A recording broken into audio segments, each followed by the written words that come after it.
य एष सुप्तेषु जाग्रति कामं कामं कामं कामुषो पुरुषो निर्विमाणः निर्विमाणः तदेव शुक्रं तद्ब्रह्मा तदेवामृतमुच्यते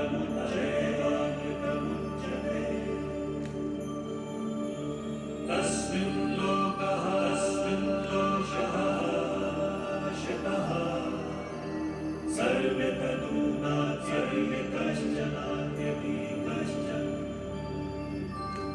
एतद्द्वैता एतद्द्वैता एतद्द्वैता एतद्द्वैता एतद्द्वैता एतद्द्वैता.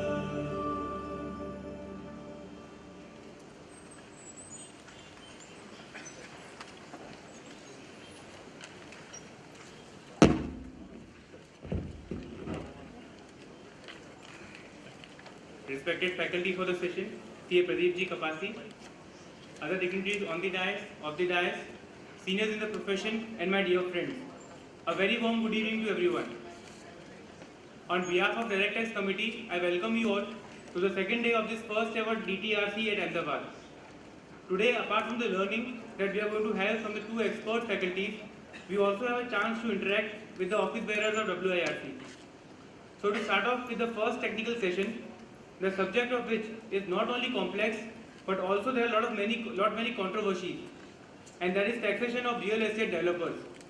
To help us understand more on this complex subject, we have with us someone who is not only an expert in direct taxes, but also who has contributed a lot to the society by social and charitable work. Please welcome the faculty for first technical session, CA Pradeep ji Kapasi, with a big round of applause. Now I would like to request my colleague, CA Dishang Shah, member of our committee, to introduce the learned faculty.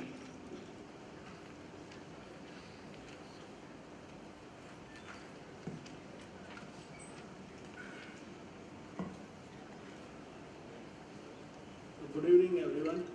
Pradeep Kapasi is leading a prestigious chartered accountancy firm, Pradeep Kapasi and Company, located at Mumbai. He is a chartered accountant and a law graduate from Government Law College. He is past president of two leading professional organizations, the Bombay Chartered Accountants Society and the Chamber of Tax Consultants. He has addressed many conferences, seminars, etc. on the subject of direct tax laws, stamp duty and allied laws. He has also received several awards for his professional contribution. He has also co-authored many professional books. The title includes Digest of Case Laws, Taxation and Accounting of Shares and Securities, Fringe Benefit Tax, Stamp Duty, Hindu Undivided Family, Law and Taxation. He is a regular contributor of articles in professional magazines and various newspapers like Income Tax Reviews, the Economic Times and other leading newspapers. He is also on the editorial board of the several professional publications. On the personal front, Pradeep sir is fond of traveling and also a regular trekker. He and his team has contributed to the society by charitable work through a small initiative called Prayas, by collecting and distributing old clothes through winter warmness drive in local areas of Maharashtra, and also collecting and supplying necessity for Uttarakhand relief. So his contribution towards our profession and society is immense. I request Mohit to present Pradeep ji with bouquet and memento.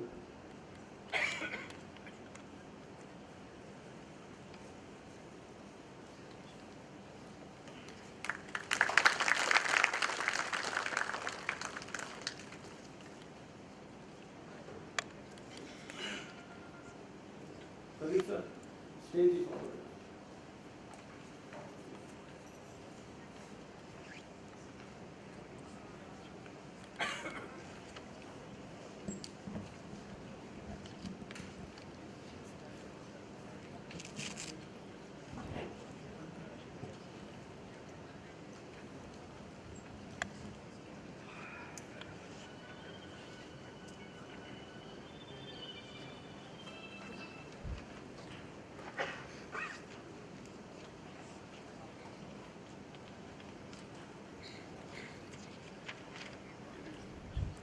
Chairman Harit Dariwal, my friends on the dais, my seniors, ladies and gentlemen.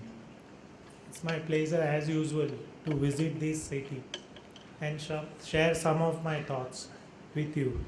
I consider the professionals, especially the tax professionals of this city, to be one of the most elite professionals, because most of the plannings in my early days as a student and thereafter in the early practice, whatever planning I gathered, has been gathered as I was sharing with somebody here from the stables of Ahmedabad. In Bombay, we used to revere K.C. Patel, J.P. Shah, and many such others. And today also you have one of the best in the form of Saurabh Soparkar. So it's always a pleasure to come here, share my views on some of the subjects when permitted. Today we are going to discuss some of the issues relating to real estate developments, and we will deal with only current developments. There are a large number of issues as far as real estate developers are concerned. And most of these issues presently, believe me, are not tax related issues as far as real estate developers are concerned. They have a host of issues, and as if financial issues were not sufficient, they now have regulatory issues also. And most of these, for all of these issues, mainly they are only alone to be blamed, for the reason that the way the whole real estate industry has developed in this country is not something which the country as a whole would be proud of. There have been lots of inconsistencies, lot of dissatisfaction, abusive practices, and there has been an all-around dissatisfaction as far as the performance of real estate industry was concerned. And maybe if you would look back, most of you seniors would agree with me that, in the last 3 decades or thereabout, this industry, in spite of its abusive practices, has not been, looking backward. It has always been one-way traffic, whereunder, and mainly because not of intelligence or not because of the product, but because of the insatiable speculative tendency which this country has. The industry has flourished. But in the last few years, one would see that, that though they would not like to admit, but I would consider that, this is already in a recession phase as far as the real estate industry is concerned. If you would see across the country, right now there is no growth as far as the pricing is concerned. On the contrary, as if all this is not sufficient, the woes are further, increased on account of the fantastic increase in the cost of production. And therefore the take home which so far they used to enjoy is not possible. Somehow, for few years they survived on the ground that yes, that they would continue with the practices and hammering the consumers and the buyers, which once again now after this introduction of the Regulatory Authority Act, it would not be, that would be so simple. And therefore the time has come for all of us, including the consultants and advisors, to, gear up and see to that, one of the most important industry which still continues to, as far as the growth is concerned. I am told that, 1/5 of the growth which this country has in the GDP is entirely contributed by the infrastructure or the real estate development. So it is in everybody's interest to ensure that yes, that the industry is organized, and come back to life. With these little words of introduction, what at the outset, we would set out the synopsis of what we are going to talk about. One of the major issues that has been plaguing this industry in terms of taxation is revolving around the method of accounting. Which is the method of accounting which a real estate developer should adopt, and whether that is permissible in the tax laws or not, which is the year in which the income would be recognized. This is in nutshell, and on which you can write volumes of papers, because if you would see over a period of 70 years the law has developed, and till date, as we would see, that there is not a complete certainty as regards the method of accounting that would be permissible to be followed as a real estate developer, mainly for the purposes of taxation. Because of this particular issue, we also would now be required to discuss in detail that whether this income computation and disclosure standards which have been made mandatory for the purposes of assessment year 2016-17 would have any role to play in settling this controversy, or will it further ignite the controversy, that we would see.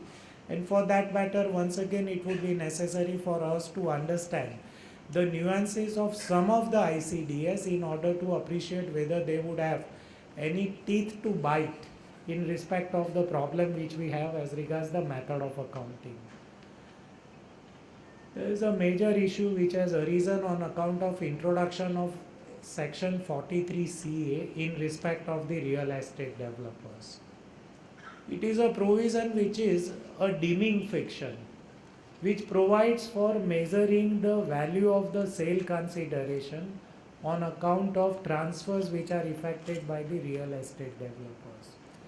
The way it is worded, which is effective from AY 14-15, it has host of issues, and these issues also have to be addressed, have to be appreciated, have to be understood before one can seriously get into the business of advising people on taxation of real estate developers. And as would see that the industry otherwise is dynamic. It would keep on introducing new ventures, new ideas of business, and one of the present ideas which is widely practiced across the major cities is the getting into the joint development agreements. Now this joint development agreement is either to unknown animal to the legal fraternity as also to the tax fraternity. And on account of that also host of issues arise in terms of taxation, and our job today would be limited to deciding what is the implication in the hands of a real estate entrepreneur. We would not be dealing with a real estate landlord because that is not the subject for today's discussion. So as I am clarifying that now what we would discuss would be these four aspects in detail, and thereafter, time permitting, we would be taking the questions from the floor. The first is about the method of accounting. All of us who are in practice are aware that method of accounting, as far as the computation of profits and gains of business and income from other sources is concerned, is governed primarily by section 145. Section 145 decides that what should be the method of accounting which a person should be following for the purposes of maintenance of accounts that are acceptable in the Income Tax Act 1961. So therefore it has several limbs, and each of these limbs have to be appreciated. Now before that we need to appreciate that 145 has a limited application to computation of income under two heads of income. It has been substituted totally with effect from 97-98, and in my respectful submission, therefore the old law which has developed revolving around the old 145 may not have much to decide as far as what we are going to decide today. This is the other thing which we need to appreciate is that this has three limbs. Section 145 has three limbs. The first limb, 145.1, has three limbs. The first limb, it is saying that you should be following one of the methods, that is either cash or mercantile. You are not permitted to follow a hybrid method of accounting. So when we are dealing with real estate developers, we need to be sure that whether we are following a cash system of accounting, if at all, if that is permissible and feasible, or otherwise we would be required to follow a mercantile system of accounting. The second limb of it provides that it should be a method which should be regularly followed by the assessee. Obviously in the first year this issue should not arise, but thereafter you would not be allowed to switch over the method unless you are mandated by some statutory amendment or because of certain regulatory changes. Otherwise you would be following this. And the third which has been recently added is that the method of accounting, though it is cash or mercantile, but the income which you would finally compute for the purposes of taxation would be the one which should be in consonance with the income computation and disclosure standards. Now this is new. Eventually you will believe and you would be told that yes, that ICDS otherwise are independent of books of account and should not have any influence on books of account. The way you maintain books of account for the purposes of section 45 would not be relevant. However, a dimming fiction has now been introduced wherever whatever is the bottom line, that is the profit at the end of the year, will have to be readjusted in accordance with the income tax computation and disclosure standards. If you do not do so, then in such a case, it would not be a method which has been followed by you to the satisfaction of the assessing officer. And if that happens, then in that case, he will have a power to make an estimated assessment by resorting to the provisions of section 144. This is in nutshell is the background as far as section 145 as it's presently available under this. Now in this background, the issues since 97 had been regularly arising in the context of real estate developer and mainly in relation to the sole issue that whether a real estate developer is permitted to follow a completed contract method, which in income tax we understand as a project completion method. There is no such term in the income tax, but loosely it is being understood as a project completion method, which is similar to the completed contract method as is understood by the ICAI. So whether CCM or the project completion method could be followed by a real estate developer or not. And there has been a history of serious litigation on this. There have been cases of the high courts and several of the tribunals on both sides, one taking the side of the revenue that in case of a real estate developer, you cannot follow the project completion method and you should recognize your revenue once the work reaches a reasonable stage of completion. Then there had been other set of decisions which had been saying that when a substantial part of work has been completed, a good part of it has been sold, then the time is there to recognize revenue and you cannot take shelter under the project completion method. As against that, there were a host of decisions which was taking a view that if project completion method or a completed contract method was a method which was a scientific method, which was blessed by the Institute of Chartered Accountants of India, which was the body which was to prescribe the accountancy principles, then in that case there is nothing in the tax laws or for the revenue officers to reject that, as long as that method is scientifically followed and is being consistently followed. All these cases were quite impressive and it encouraged good number of professionals to advise that yes, that why should we not follow the project completion method. And perhaps in 80 out of 100 cases they were successful also. But in most of the cases there was also an underlying current which was not being appreciated, was that in most of the cases the revenue had awakened a little late in the day.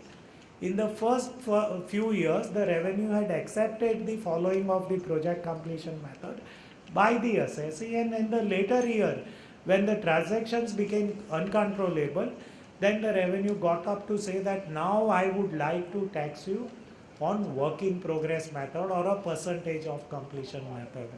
And the court said that nothing doing, see you are little late in the day, so you try some other assessee and leave this assessee alone. So this was the background. So a few years back, this matter comprehensively was examined by the Supreme Court, and the case was that of Bilahari Investment. This was not a case of a real estate developer or a builder. It was a case of a cheat fund. It was a case of a cheat fund which was following a completed contract method on the ground that the operation of a particular fund run by the cheat company was spread over a period which was 48 months. And the company followed completed contract method to contest that it would be on completion of a particular cheat, the income would finally be recognized and would be offered for the purposes of taxation. In this factual background, when the matter went to the Supreme Court, the Chief Justice Mr. Kapadia had an occasion to look into it. And what are his observations? Please look into that. If we appreciate this, we will be able to appreciate what is the controversy that has been following.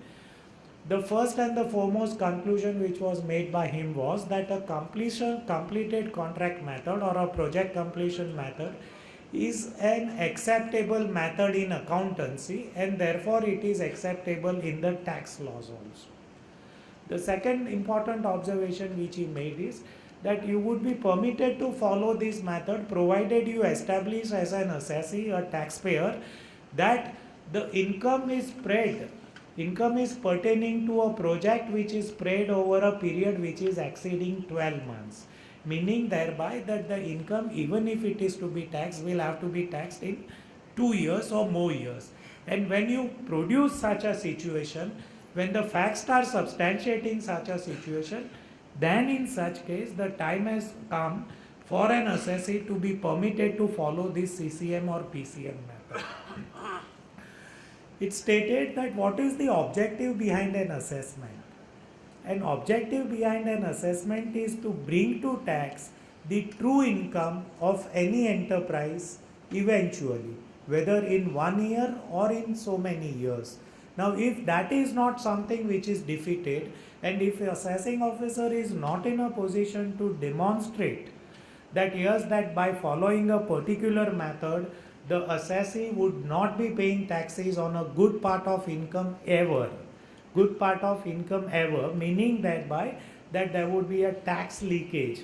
Unless the assessing officer establishes that there is a tax leakage, this method should be permitted to be followed. Importantly, Supreme Court observed that this following of a CCM, therefore PCM or CCM, are tax neutral methods. These methods under no circumstances result into any evasion of tax or not even avoidance of tax, and therefore they should be respected as long as ICAI has put its seal on to this. At the same time, it said that that we are conscious that there is a new accounting standard. This decision was delivered somewhere around 2006-7. At that time, our accounting standard 7 had been revised in 2003. So the court was conscious of AS 7, which was revised, and court said that in coming to this conclusion, we refrain from even looking into AS 7 because we would be guided independently by the old accounting standards, for the reason that this issue pertained to an assessment year which was prior to 2003. The court was impressed by the fact that this method was accepted in the past, and therefore there was no reason, unless it was established by the AO, that this method was changed in order to evade taxes, which was not so.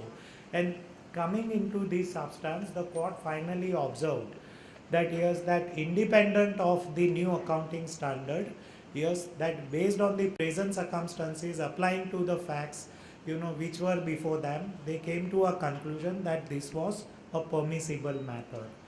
And then came another decision, which was a case directly that of a developer builder. In the case of real estate developers, once again the same judge, chief judge, confirmed the position that yes, that you are entitled to follow these.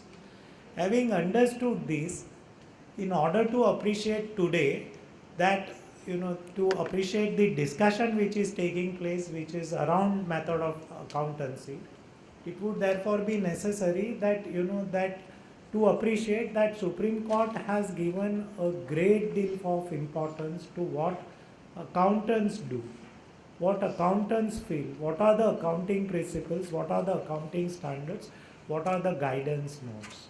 If that is to be understood, then in that case, what is the present position?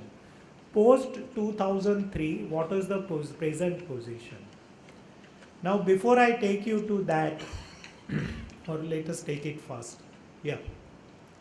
That what is the present position of in accountancy? If you would see that most of us have been advising. Most of us have been advising in accountancy. We have been auditing their books. We have been filing their returns of income.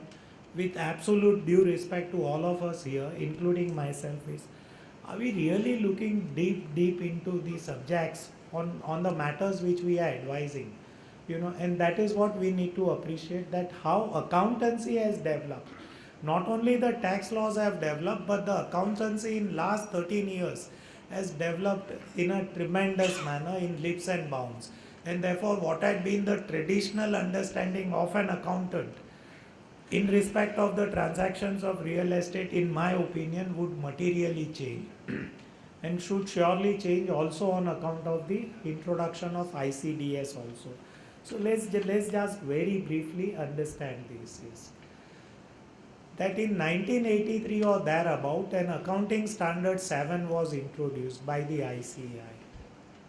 It basically dealt with the real estate enterprises which were engaged in the business of construction contracts. An explanation in the first paragraph of that also said that this accounting standard may also be followed by a person who has been running a real estate enterprise in his individual capacity, and he is responsible for the risks and rewards of such contract. And therefore there was a rightly an understanding that AS7 of 1983 applied to the cases of the real estate developers too. And based on this, all these tribunal, high courts and Supreme Court decisions took a view that accountancy has blessed two methods of accounting. Why? Because AS7 was one of the accounting standards which permitted an option to the enterprise to follow any one of the two prescribed methods. And which were two methods? One was completed contract method and the other one was percentage of completion method. A percentage of completion method is the one which recognizes the revenue as the work progresses on the basis of the stage of completion. As against that, the completed contract method is the one which recognizes the revenue only on completion of the contract. So this was the story as far as 1983 was concerned. It was on the shelf, it had a long shelf life of 2 decades, but in 2003, there had been a substantial change. And what had been this change? There were two changes. One is that AS7, in its revised avatar, clearly stated that I would not apply to a real estate developer builder. I will apply only to a person who is into the business of carrying out construction contracts and associated enterprises which also are engaged in helping the execution of construction contracts, like the consultants, architects, RCC people and such other things. So this was the one major change which AS7 ICAI in its revised form stated. And the second major change also is very significant. It stated that hereafter, in respect of projects which have commenced on or after 1/4/2003, there would be no option to follow a completed contract method. All these projects by mandate of ICAI would be required to follow the percentage of completion method alone, which all of you are aware of. So we will not go into the detail of it. So therefore this is the major change which will be the underlying theme of our discussion for a while, that presently AS7 as is available is not applicable to developers and builders. Even assuming that it is applicable, it would not permit you to follow the completed contract method or a project completion method.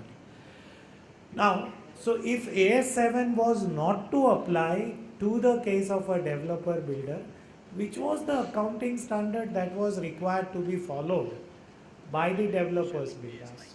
So for a period of long 36 months, there was an absolute silence by the ICAI, clarification was not provided, but somewhere in 2006 an expert advisory committee's opinion was sought, wherein it was explained, it was opined by the institute that AS7 would not apply to you all, and instead you will now be governed by AS9. You will now be governed by AS9 and your inventories will be valued as per AS2.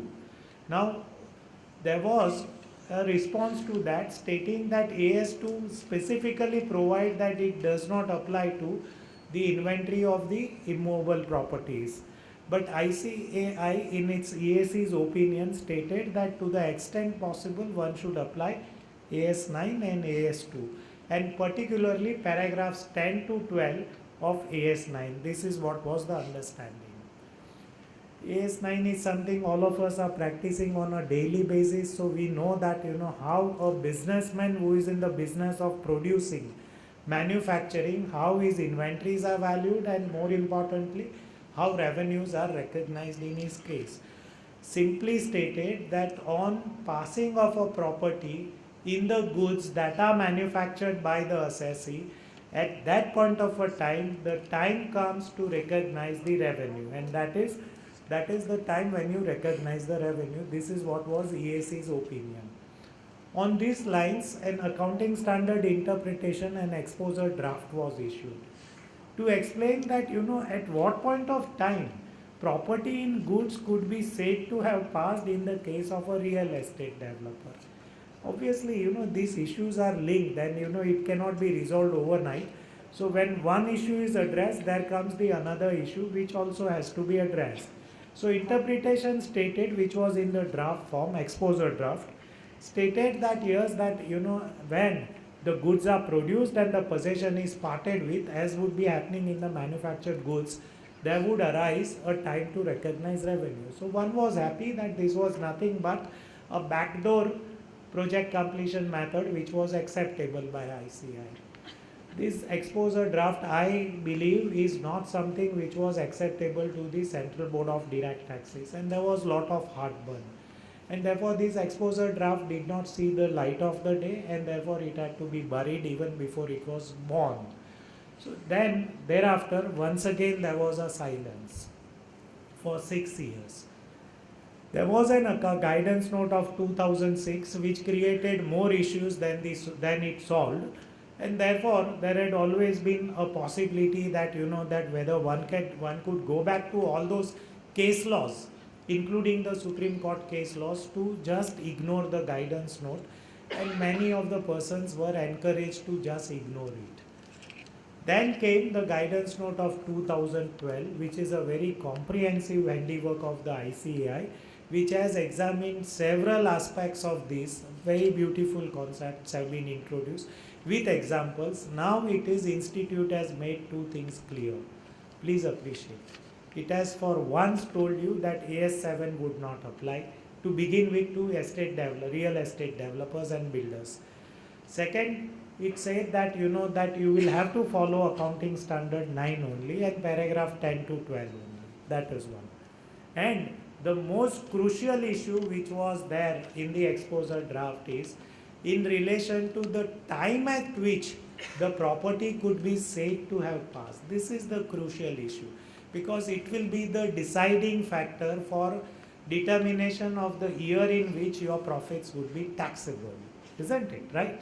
So therefore, and it is here the guidance note 2012 is different than the exposure draft, is different than the project completion method, is different than the completed contract method.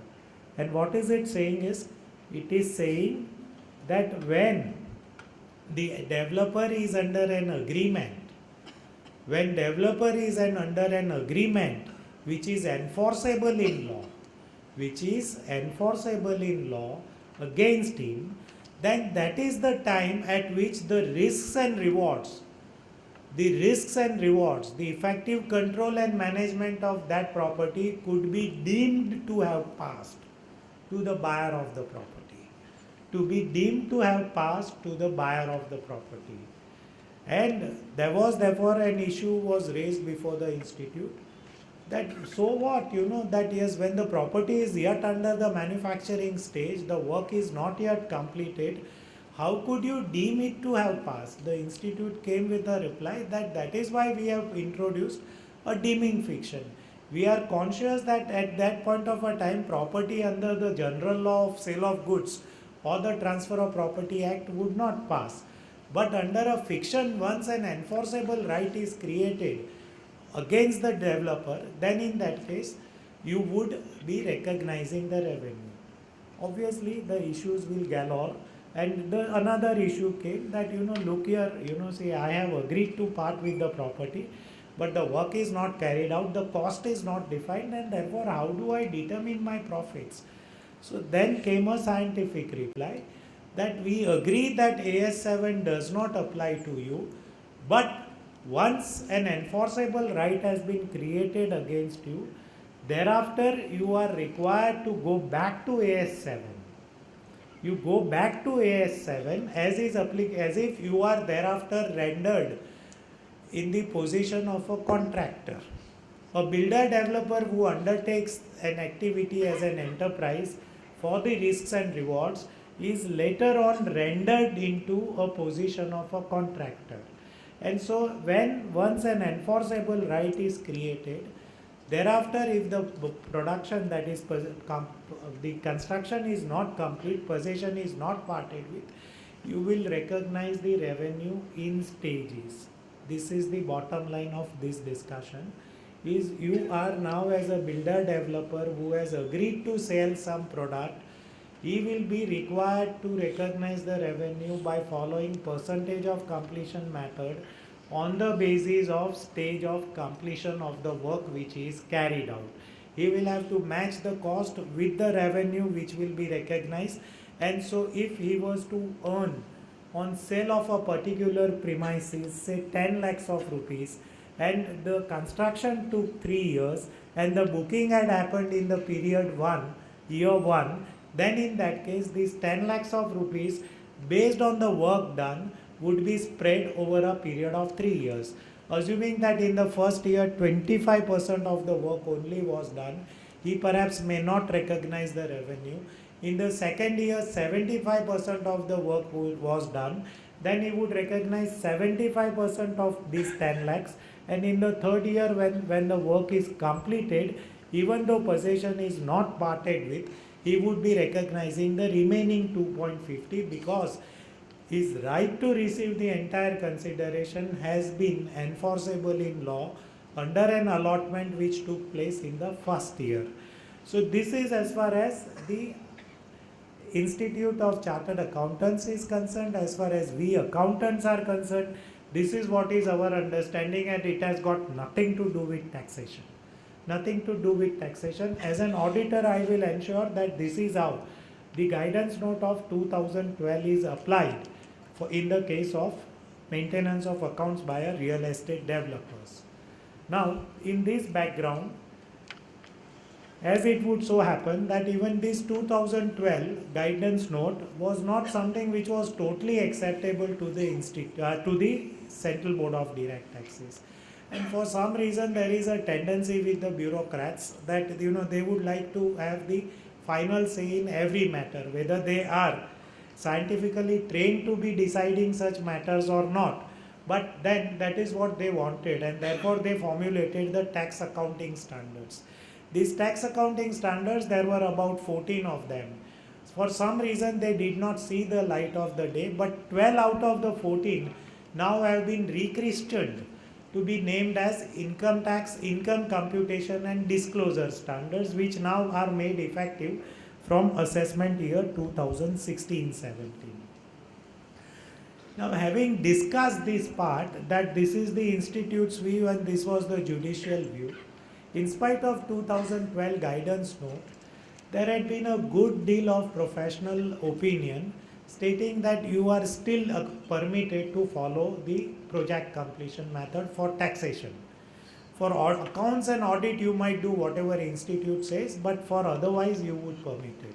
Secondly, it was opined that you are an enterprise which is not a corporate entity, and therefore you are otherwise also not governed by 209 of the Companies Act 1956. So you don't need to worry too much about the accounting pronouncements, including the accounting standards a view which according to me was very muddled, and I would not have taken the view, but there was a view. And as you would see that there are host of cases wherein these issues post 2003, without realizing that there has been a major change, the whole accounting standard 7 has been revised. Institute has come out with new prescriptions in respect of real estate developers. These are the decisions, mainly all of tribunal, which have been taking a view that project completion method even post 2003 is possible. So all of you who are diehard or who are presently in difficulties in relation to past advices on project completion method could take a shelter under many of these decisions, which has, without in my respectful opinion, which does not lay down the correct law, but these are the decisions which surely would help the persons. With this we come to the income tax, income computation and disclosure standards. Sir, sorry to interrupt you. Sure. There are two cars which are parked in the middle of the road. The one is Swift Desire and Skoda, GJ7BB5152 and GJ23AN9501. I request you to please park it in the parking area. Thank you. I repeat the numbers: GJ7BB5152 and GJ23AN9501. Swift Desire and Skoda.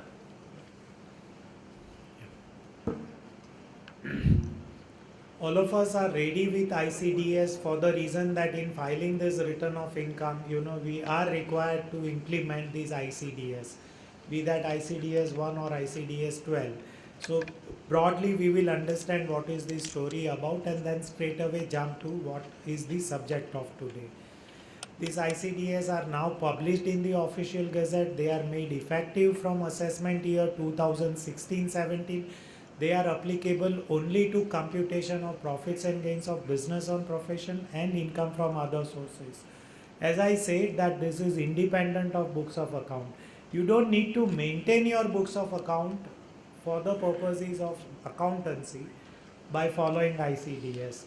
You would follow the accounting standards, accounting pronouncements for the purposes of maintenance and audits, and also for the purposes of SEBI compliance and stock exchange compliance.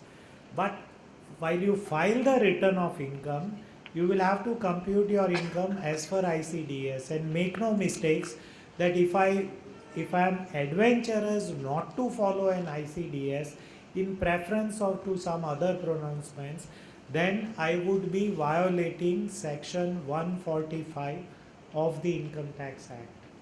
If I am violating section 145 of the Income Tax Act, it will give pleasure to the assessing officer to express his dissatisfaction and thereafter proceed to make an ex parte assessment under section 144 by estimating your income.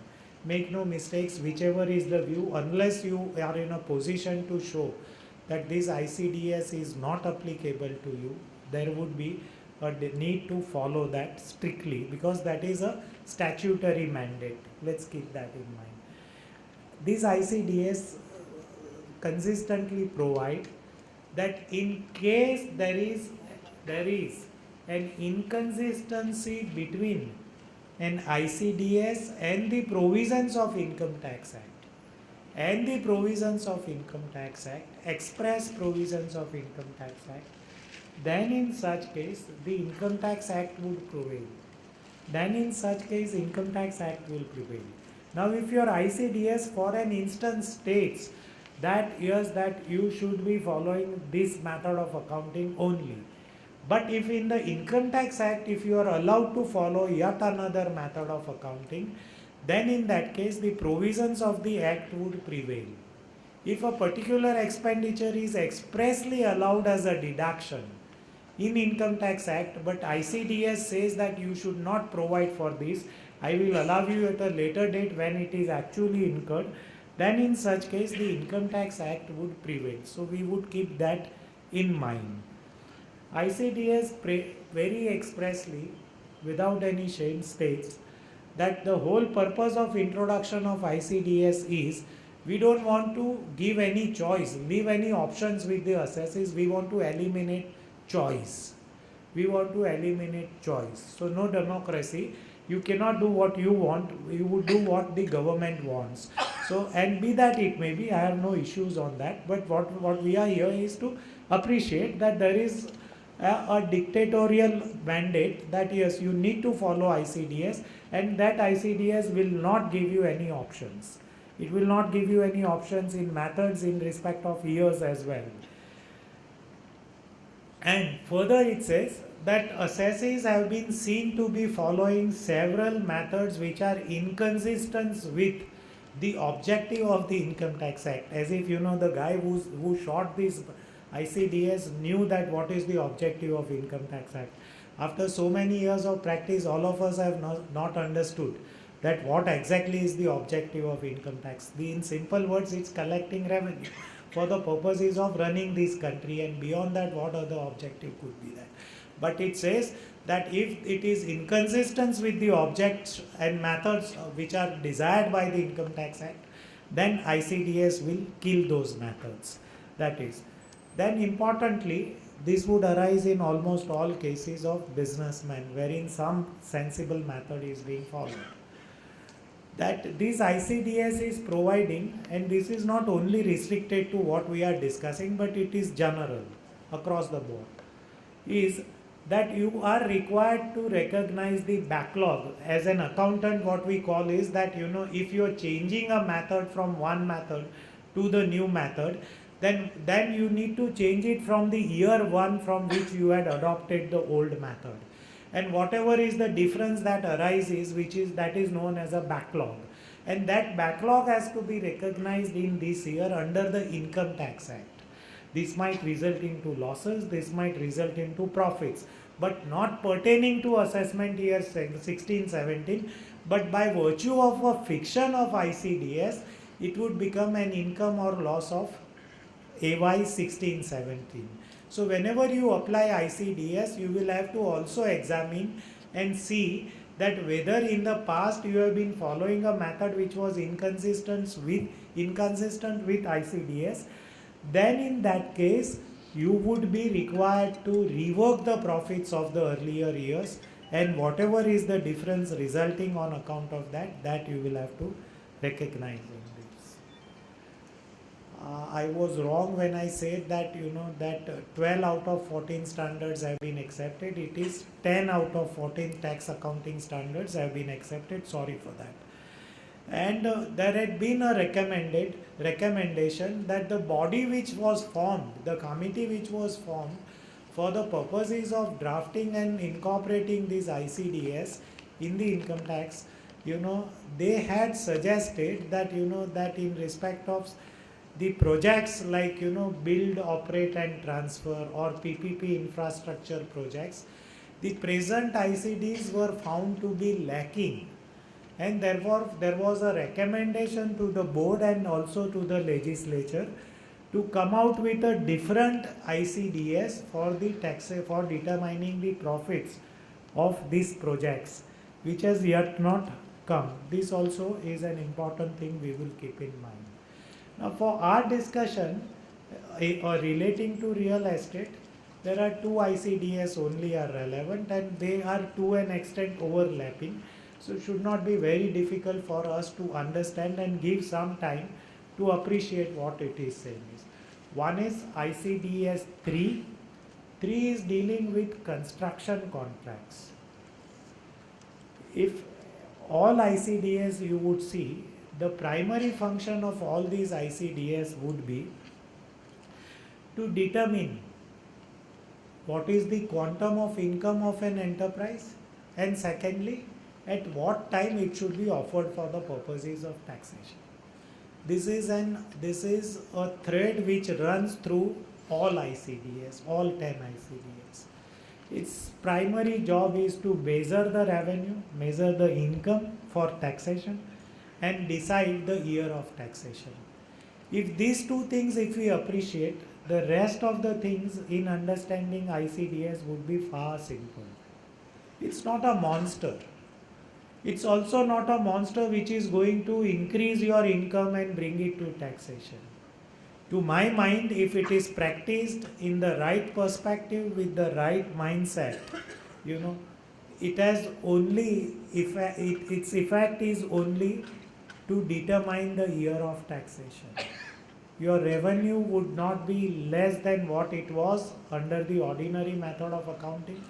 It would not also be more than what it could be under the ICDS. If we appreciate this, then the only difference would be that it is a case of a timing difference.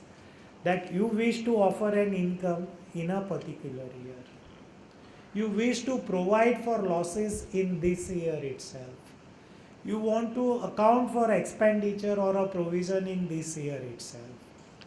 Contrary to that, ICDS would want to recognize the income in this year and postpone the losses to some other year. Postpone the provision or the expenditure to some other year. This is, in nutshell, is the job of ICDS, but I am afraid at several places they have gone overboard to provide for measuring the revenue which is more than what it could have been, and in all such cases I have no doubts in my mind that such attempts over a period will be brought down by the legislature or by the courts by reading down the ICDS. So now coming to this is, so ICDS 3 is the one which is talking about construction contracts, and ICDS 4 is the revenue recognition. When we talk of these two, are you all not reminded of something which we just now discussed in the form of accounting standards? Yeah, I would be very happy if you also be with me. Then only it would make sense. Yes. And I'll be more happy that if there is some take home, for all of us. We talked about accounting standard 7. Accounting standard 7 is similar to the ICDS 3, which is talking about construction contracts. And revenue recognition, which we talked about, is ICDS 4, which is similar to which accounting standard? 9. Thank you. Yeah, right. So therefore, AS 7 and AS 9 with little tweaking here or there and some principal changes is same as ICDS 3 and 4, but it has few different aspects. So what are they? Other than that, AS 7 and AS 9 would remain. Before taking you all to CC 3, ICDS 3 construction contract, let's first understand revenue recognition, because Institute's viewpoint is that for real estate developers AS 9 would apply. That is, AS 9 is the one which talks of revenue recognition. And through AS 9 it takes you back to AS 7 in certain cases. So let us see that what is the difference between AS 9 and ICDS 4, and then we go about it. So basically this ICDS 4 also, which talks of revenue recognition, it talks of recognizing revenue in 3 cases. One is sale of goods, the other one is services. When you are in the business of rendering services, other than construction contracts, because constructing something for somebody is also a case of providing services, rendering services. But ICDS 4 says that I will not apply to construction contracts. If you are in the business of rendering services, in the nature of construction contracts, you are welcome to go to ICDS 3 but not 4. And the last is that when you are using your resources and mobilizing your resources for earning income in the form of interest, dividend or royalty, then in 3 cases ICDS 4 would apply. We are basically not concerned with resource mobilization, though we have included some pointers on that, but we would not be discussing it. So these are the 3 cases which are covered by ICDS 4. So either you are as a real estate developer selling goods before manufacture or after manufacture or during the course of manufacturing, then ICDS 4 would apply if you are selling goods. If you are not selling goods and if you are rendering services, if you are not selling goods and if you are seen to be in the business of rendering services, because world over a real estate industry is known as a service sector. A real estate industry otherwise is known as service sector. But for the purposes of our discussion, could it be considered that I am in the business of providing services? Then, in that case, ICDS 4 would apply and not 3 would apply. But it says that if it is not in the nature of construction contracts, then only this would apply. Otherwise, ICDS 3 will apply. This is that what we have to see. Government grants and construction contracts would not be covered. In case of other than construction contract, that is development or under development contracts or farming, purchasing the land on its own and doing construction, then you will say the ICDS 4 will apply because it is before manufacturing or after manufacturing. Yes, sir. Report is held in case of Buddhi Raja that construction is not a manufacturing activity. Yeah. Then how this 4 will apply, sir, please? Yeah, very true. Yes, Buddhi Raja is a case of an infrastructure development wherein the company was engaged in construction of dam for a state government and other this thing. And therefore, it was primarily a case of a contractor. But what we would do is, if you would permit me, allow me to complete this. We have, I believe, Harit, some time for taking the questions from the floor. And if you don't mind, sir, we will take it up at that point of time. Yes, thank you so much. Right, yeah. Okay. Now, this ICDS 4, when it is talking of revenue recognition, it takes pains to explain to you that what is revenue, what is cost, and how it is to be matched in order to arrive at the profit of the year. So revenue is defined to mean gross inflow of cash, receivable and other consideration. Whether you have received or not, but by method of accounting, if it is receivable, it would be so. It should be so which is pertaining to your ordinary course of activity. If you receive dividend, it would not be a part of your revenue, but if you were to receive sale proceeds of a product in which you are dealing, then in that case it would be part of the revenue. It should be on account of from sale of goods or rendering of services or resource mobilization, right? And in case wherein you are working as an agent, then in that case the entire amount would not be your revenue, only your right entitlement, that is your commission only, would be considered as a revenue. I'm sorry, yeah, very sorry, yeah.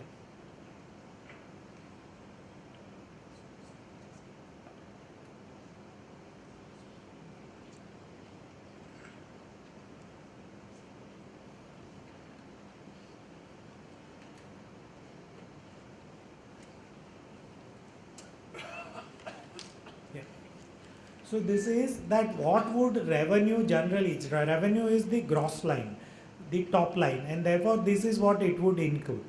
Then next part is not relevant. Then what is sale of goods? Because finally this is the issue. So it says that that sale would be considered to have taken place on transfer of goods, transfer of property in goods for a price. If you transfer something without a price, it is not a sale, at least for the purposes of ICDS 4. But if you transfer some goods, the property in which it has been passed, then in that case, the time has come to recognize the revenue, it says. But it says something later on which is more important for us. Under the property laws, that is mainly Transfer of Property Act, a property in goods would pass only at the time when a deed of sale is executed. A sale deed is executed and registered, and only on registration it will relate back to the date of execution. So in the context of immovable property, which is entirely governed by the Transfer of Property Act, a sale cannot be said to have taken place unless a deed of sale is executed and it is registered too also. All those documents which you enter with the builders for purchase of the flats are never deed of sale. Almost all of them are agreement for sale. And in some cases they are not even agreements also, they are some different animals. So therefore what is essential under TOPA, that is Transfer of Property Act, is that there must be executed a deed of sale. Unless a conveyance happens, there does not say. So therefore, if this was to be so, ICDS 4 is fine for the assessees, but it is not so. It goes further to say where this property in goods is not passing, it is not coinciding with transfer of risks and rewards, then the time of transfer of risks and rewards, which is anterior, which is before the deed of conveyance, deed of sale, at that point of time, when the risks and rewards are passing, at that point of a time, a sale would be deemed to have taken place. Once again, this also is a fiction, similar to the fiction which had been introduced in 2012 guidance note. And what it therefore says is that when would the risks and rewards in a property could be said to have passed? The risks and rewards in respect of a property which is under construction or which is constructed will be said to have been passed as for accountancy as also for taxation at the time when a legally enforceable right is created against the developer in favor of the purchaser of the premises. Make no mistakes. If we understand this clearly for many years, there would not be any issues in this understanding. Is that that if risks and rewards are transferred by executing an agreement for sale, which is not deed of sale, this is what usually all of us get into with. The process is very complex. Normally, when you book a flat, the builder wants some money from you, for which he does not get into an agreement. When you pay him something more, and which is little respectable, say more than 25%, he will issue a letter, which is neither here nor there and which is not enforceable in law. When you pay 50%, he might issue, if he is good, he will issue a letter of allotment, defining the area which you will get, defining the floor you will get, defining the flat number also, and also specifying the consideration.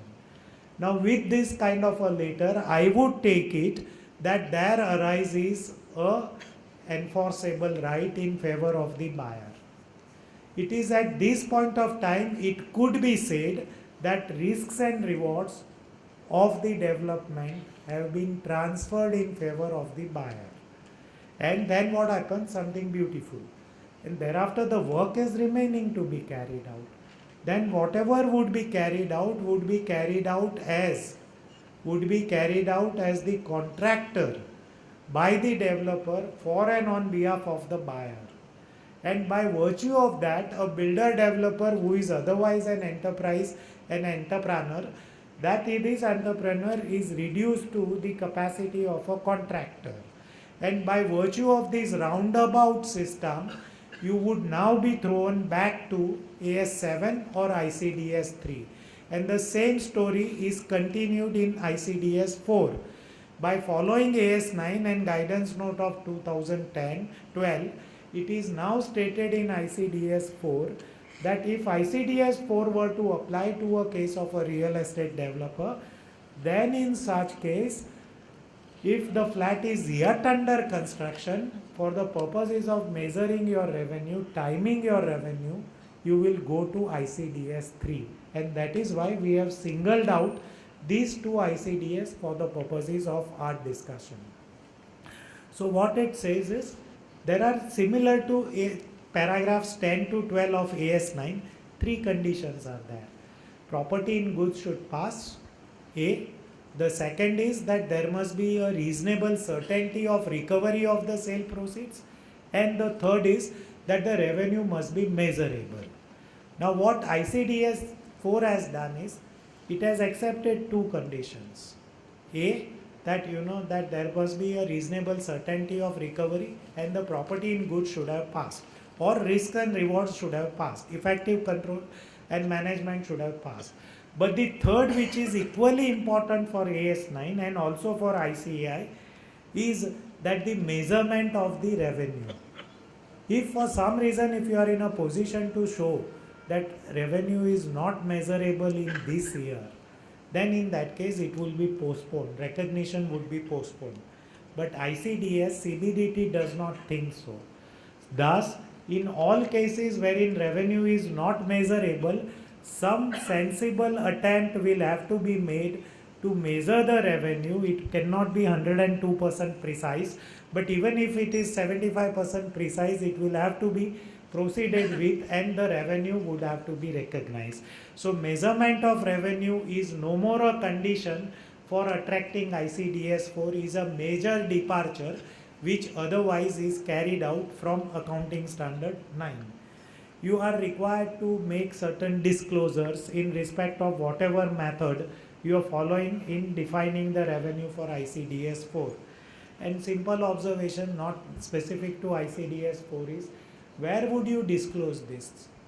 These ICDS are not part of the accountancy. They are not part of audit report also. In the electronic system of filing return of income, there hardly is any space to make any observations, comments or notes. So in such case, when there is a mandate against me which requires me to make disclosures of the policies, of the receivables, of the methods followed, where would I make these disclosures is something which has already been represented by ICAI to the CBDT. And I believe that that before the time really comes for filing the return of income, some system would be devised. In the alternative, you would be like in case of electronic return. You will make disclosure in your own accounts and thereafter keep it in your pocket whenever it is required. You will produce it for their consumption. Rendering of services is similar to ICDS 3 and we will discuss it in detail over there.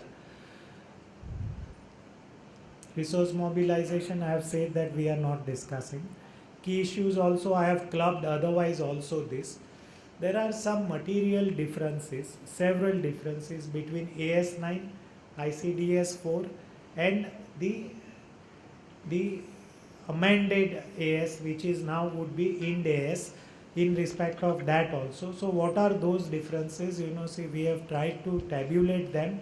If you feel that they are worth your while, please read them because they will highlight the important differences in simple terms. I will not discuss this, but construction contracts, to the extent necessary, we would be discussing. With this, we come to ICDS 3. Primarily, we have understood that these construction contracts are, like AS7, are applicable only to those persons who are engaged in the business of constructing buildings, infrastructure for somebody else as a contractor. So there is a principal and agent relationship, then only ICDS 3 should apply. Make no mistake on this. But after a reading of that, we will all have to conclude that whether 3 applies to us, because 4 says that why 3 is necessary even otherwise is, 4 says that if the property in goods have not passed, but risks and rewards have passed, and the work is yet to be carried out, then go back to ICDS 3. And that is the reason why we are discussing ICDS 3. So please pay attention. What is it actually? Let's understand this. It is for determination of income of a contractor from a construction contract. Like AS7, it also would apply to all those associated businesses which is in the business of supporting services, and therefore architects, consultants, RCC consultants, all such subcontractors also would be covered by these. Those assessees which are following section 44 AD, that is governed by the regime of presumptive taxation, ICDS 3 has no teeth to bite. It will not apply, it would not apply. ICDS 3 provides for following only one method of accounting, and that is percentage of completion method. It does not permit you to follow project completion or the completed contract method.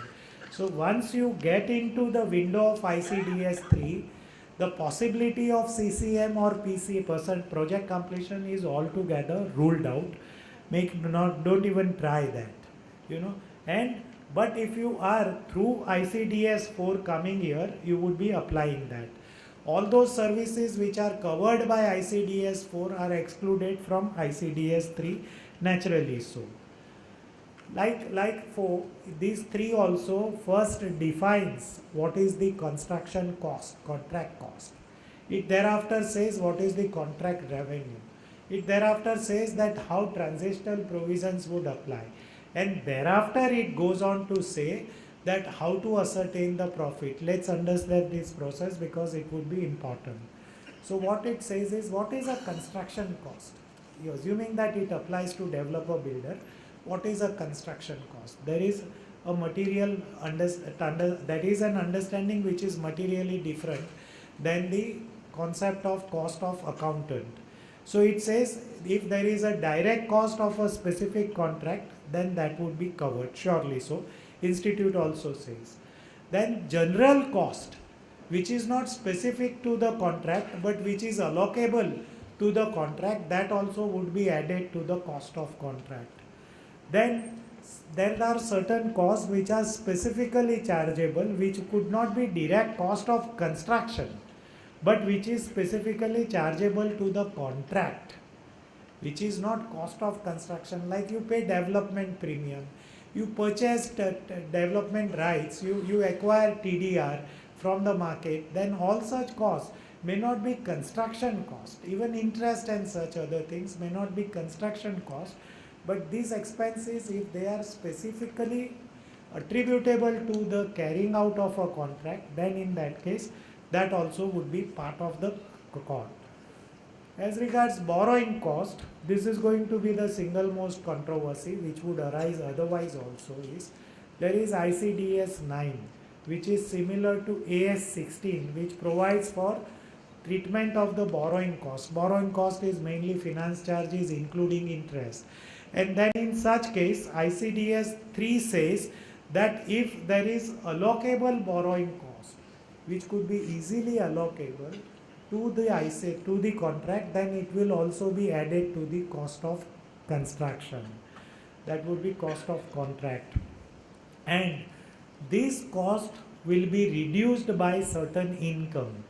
Which income to be reduced will surely not be interest, dividend or royalty. As you all are aware that that Supreme Court in that case of Tuticorin Alkali had an occasion to say that when a person who is in the business of setting up a contract, that if he during that period if he is in receipt of interest, will it be taxed separately? And Tuticorin's case said that it would be taxed separately because it was a separate stream of income.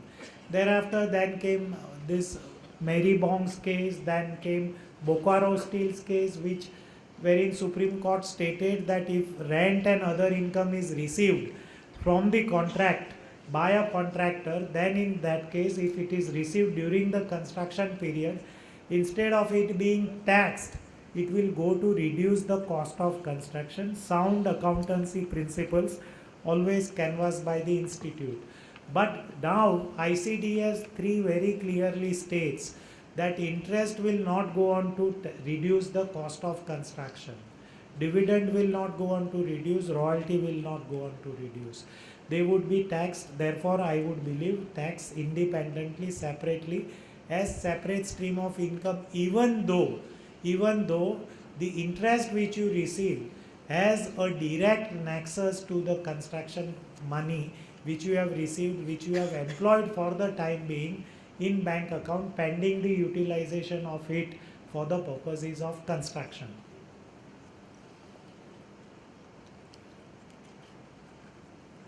This is yet again a major departure from AS 7.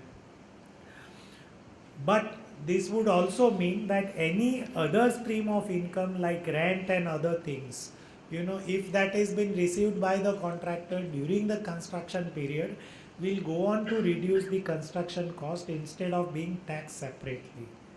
It excludes certain things, and which are the major ones? The cost that cannot be attributed or cannot be allocated to a particular contract, like administrative cost.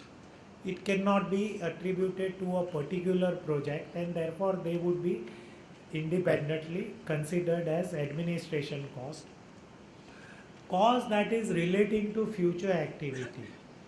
Presently one would see, as in accounting standard 7 and otherwise, that if you carry out an activity which is otherwise was required under a contract to be carried out in the next year, but in pursuance of the carrying out of the contract, if you have incurred the cost, then it becomes a part of the cost of the contract, which again is a third major departure, wherein if you are not required to undertake an activity in this year, but you have carried out the cost pertaining to that, or you have prepaid the money, then all such this expenditure will not become a part of the cost.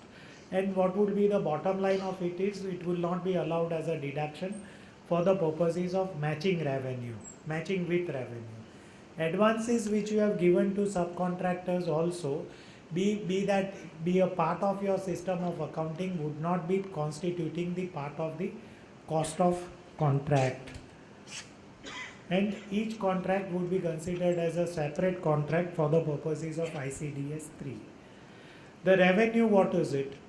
Whatever is the amount which you have agreed to receive under a contract. So whatever is the sale consideration under agreement for sale of the premises would be your revenue to begin with. If there are variations in contract work, escalations and retentions and such other things, then in that case, if it could be reasonably measured, now here they accept the criteria of reasonable measurement of it, but it is only in relation to the additional incremental revenue, not in respect of the fundamental or the basic revenue, which would be governed by the agreements.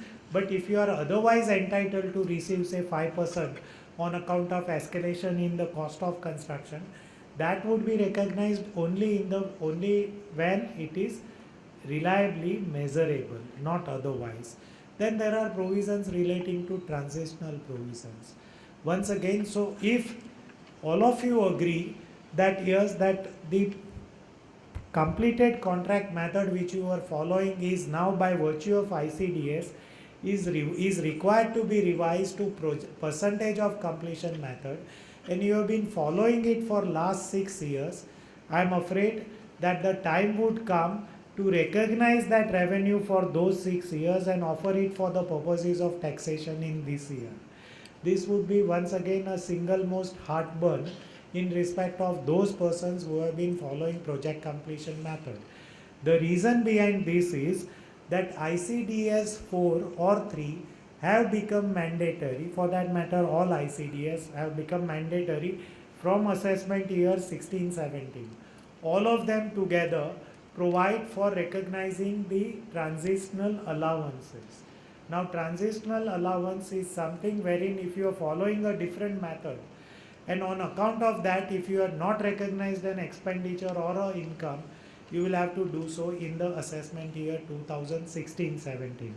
All these issues I am very sure will go to court, because none of the assessees would be in a position in such recessionary times to pay taxes which hitherto have not been collected, and therefore the courts are likely to perhaps take a view that you cannot bring to tax an income which otherwise under the method of accounting then being followed was acceptable and which becomes taxable in 2020 or thereabout, then it would be so taxed. But it would be for the courts only to intervene. As far as CBDT is concerned, it has taken a clear view. Now this part is important. Having understood that what is contract cost and what is contract revenue, it is important for us to now understand that how to measure the profit of the year, the income of the year. And what it is saying is, and this is where it is kind. It says that yes, we are aware that that you are entitled to a certain amount of revenue. You have also incurred certain cost, but we are not going to tax you on the entire amount. We will tax you on the basis of the performance, and performance is measured in the form of stage of completion. If the contract was carried out up to say 40%, then even though you are entitled to 10 crore of revenue, which is measurable also, which is reliably certain to be recovered also, which might have been recovered also, but for which the work which has been carried out is to the extent of 40%, then the profit would be recognized, the income will be generated to the extent of 40% of the work only. So therefore it is not that it is not scientific all the way, it is otherwise. something which is understandable and is reasonable also. So determination is important. What is the stage of completion is important, and how do you determine that stage of completion? Three different methods have been provided. One is that if you know the total cost of the project is 100 crores, you have incurred 40 crores by way of cost of contract, then it is reasonable to appreciate that work is completed to the extent of 40%. So match 40% of your revenue which you are entitled to. If you have nothing in ICDS or Income Tax Act would ever be taxable unless there is a right to receive. Without sale, nothing happens. If a sale has happened, if an enforceable right to receive consideration is happened, sale not in ordinary terms, sale as is understood under ICDS, if that has happened, then in that case, and if the work has been completed to a certain respectable level, then only the revenue would be recognized, and that too would be taxable to the extent of that only, and after matching the cost of contract to that extent. So what happens in the example which I have given you is you are entitled, your project cost is 100 crores, your estimated revenue is 150 crores, the stage of completion is 40%, the sales are about 50% of it, then in that case what you would do is that your sales being 50% would be 75 crores.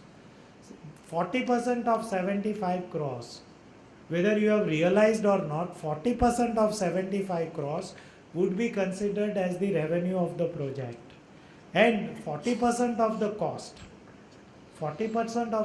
if 40% is completed, that is something which would be deducted from this. So it is 37.50 crores less whatever is the cost. It might result into losses also.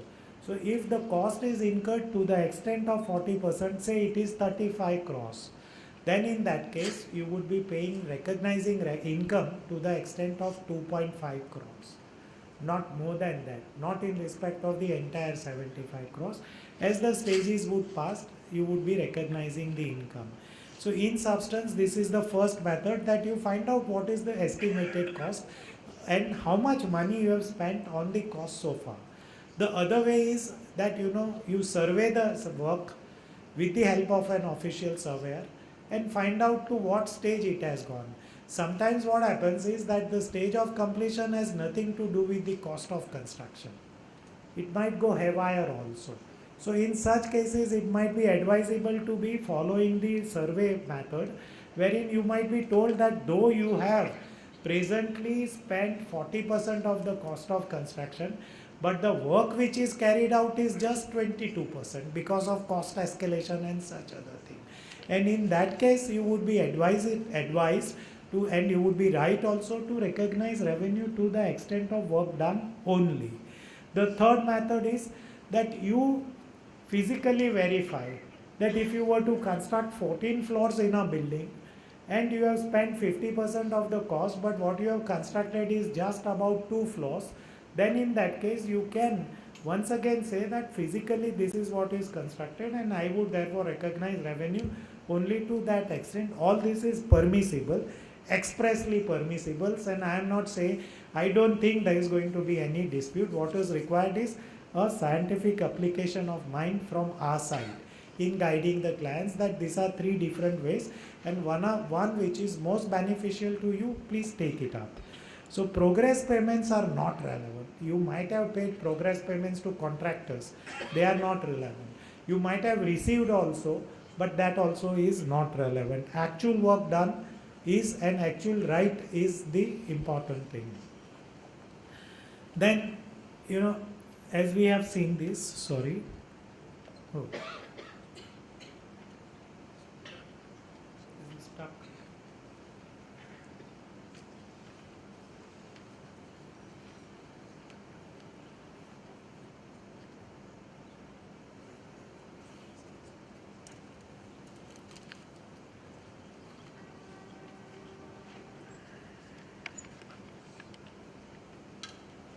No, again it is. Hari, once again it is. Don't worry. This 28 has a problem, move to 29. Yeah. Then provisions have been made in ICDS 3 about that, that every year you need to keep on cumulative reworking it. So in the first year you thought that it is 20%. Again, now at the end of the next year, you once again review and take the exact measurement of the this work stage of completion. And the estimates would keep on changing, and based on the estimates every year, your profit line could also be changing, and that also is permissible of this. What is most important in this ICDS, singularly what is most beneficial to me is that it has stated in no unclear terms is that you would not recognize revenue in two cases. You will not recognize in two cases. It says that where you are not in a position to reliably estimate the outcome of the project, whereunder you believe that you might end up this project without any profits or some losses, then in that case you will recognize revenue, but you will recognize revenue only to the extent of cost incurred. So what would happen is, if you are allowed to recognize revenue to the extent of cost incurred, there will be no profit. Your cost is 40 crores, you are recognizing only revenue of 40 crores. So there would be no profit. But in this case, you will have to establish that yes, that you are not in a position to measure with precision or some estimate of the revenue considering serious conditions which you are undergoing. Like, if you are a developer of an infrastructure for the government or a state government, and because of certain circulars or such other things, it is possible that that you may not continue, or even if you continue, you are required to pay the penalties or the compensation or damages. And in such cases, there is a possibility that it is not possible for you to measure the correct revenue. Then in such case, you may not recognize the revenue.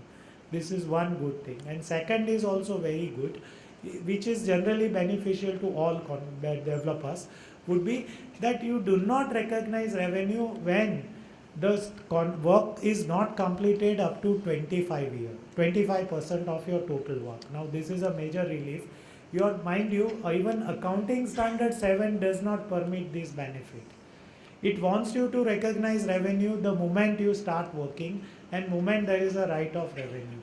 Now in this case, even if you are in a position to show that yes, that you are entitled to certain revenue which may be more than 25%, but the work which has been carried out is less than 25% of the total work you are required to carry it out, you would not be required to pay any taxes under ICDS 3. This I would believe is one of the major benefit which is coming through. Yeah. Then the next is contract revenue method use we have done. This is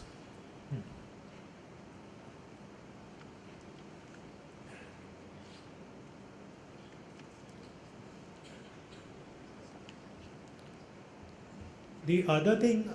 Now let's take up some important aspects of this. I'm sorry.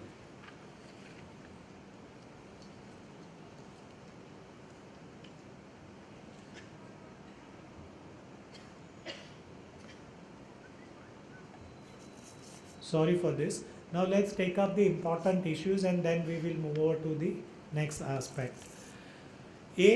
What are the important aspects of 3 and 4 is that that project percentage of completion method only is permitted to be followed. Second is that postponement is not possible but only for price escalation it is possible. As regards the sales consideration is concerned, you will have to recognize revenue. You will not be able to defer it on the ground that it's not measurable or it is not yet recovered. So that we will have to say. Outcome need not be measurable is one of the big hurdles. Even if you are in a position to show that outcome is not measurable, unless it is in relation to escalation, you will have to recognize the entire thing. The next is an important thing is that we have a Supreme Court decision and thereafter host of decision is for some reason if the revenue is determined to recognize the revenue in an earlier year, Supreme Court says that you may do so. But in that case, the cost which is required to be incurred for earning that revenue should be allowed to be set off. In accountancy, we call it a matching concept. If you are taxing me on an income, if you are recognizing an income, the expenditure for earning that income, even though not incurred, will have to be allowed to be deducted, even though not incurred. Section 37 says that you will get an expenditure deductible only if it was incurred during the year, wholly and exclusively. This is a major departure which Supreme Court made in Calcutta Company's cases, that wherein they say that it's all right to tax an income which is likely to be received in the next year, but if expenditure for earning that income is not yet incurred, you still will have to estimate it and reduce it from that income. This was a beautiful concept. Now this ICDS 3 is doing away with that concept.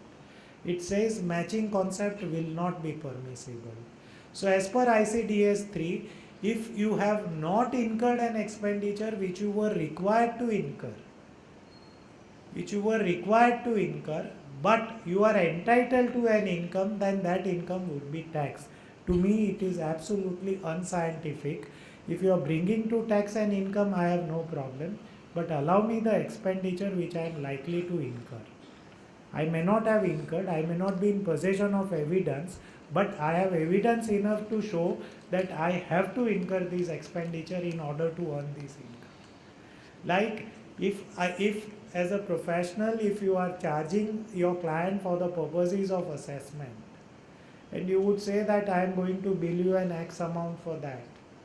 Now, the work of assessment is in progress and you are required to put in a lot of time into it, which is yet to be given.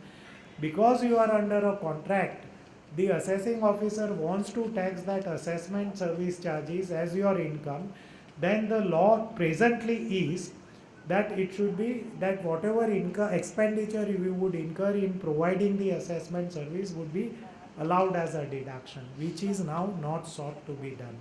That expenditure would be allowed to you as a deduction as and when you actually incur that expenditure, not before that. Another major amendment which is happening under ICDS is that under AS1, the prudence demands that if there is a likelihood of income, it would be deferred to the year in which it materializes. But the prudence also demands that if there is a likelihood of a loss, then in that case the loss must be recognized at the first available opportunity. That is what is AS1, that is what is the present notified standard under 145 also, which recognizes prudence. But under the present prescription of ICDS, prudence is given a go-by. It is thrown to the wind and prudence is no more material. And by virtue of that, if you are providing for the losses which are yet to be incurred in respect of the project, then in that cases, those losses which have remained to be crystallized will not be allowed to be set off against the income. The next one is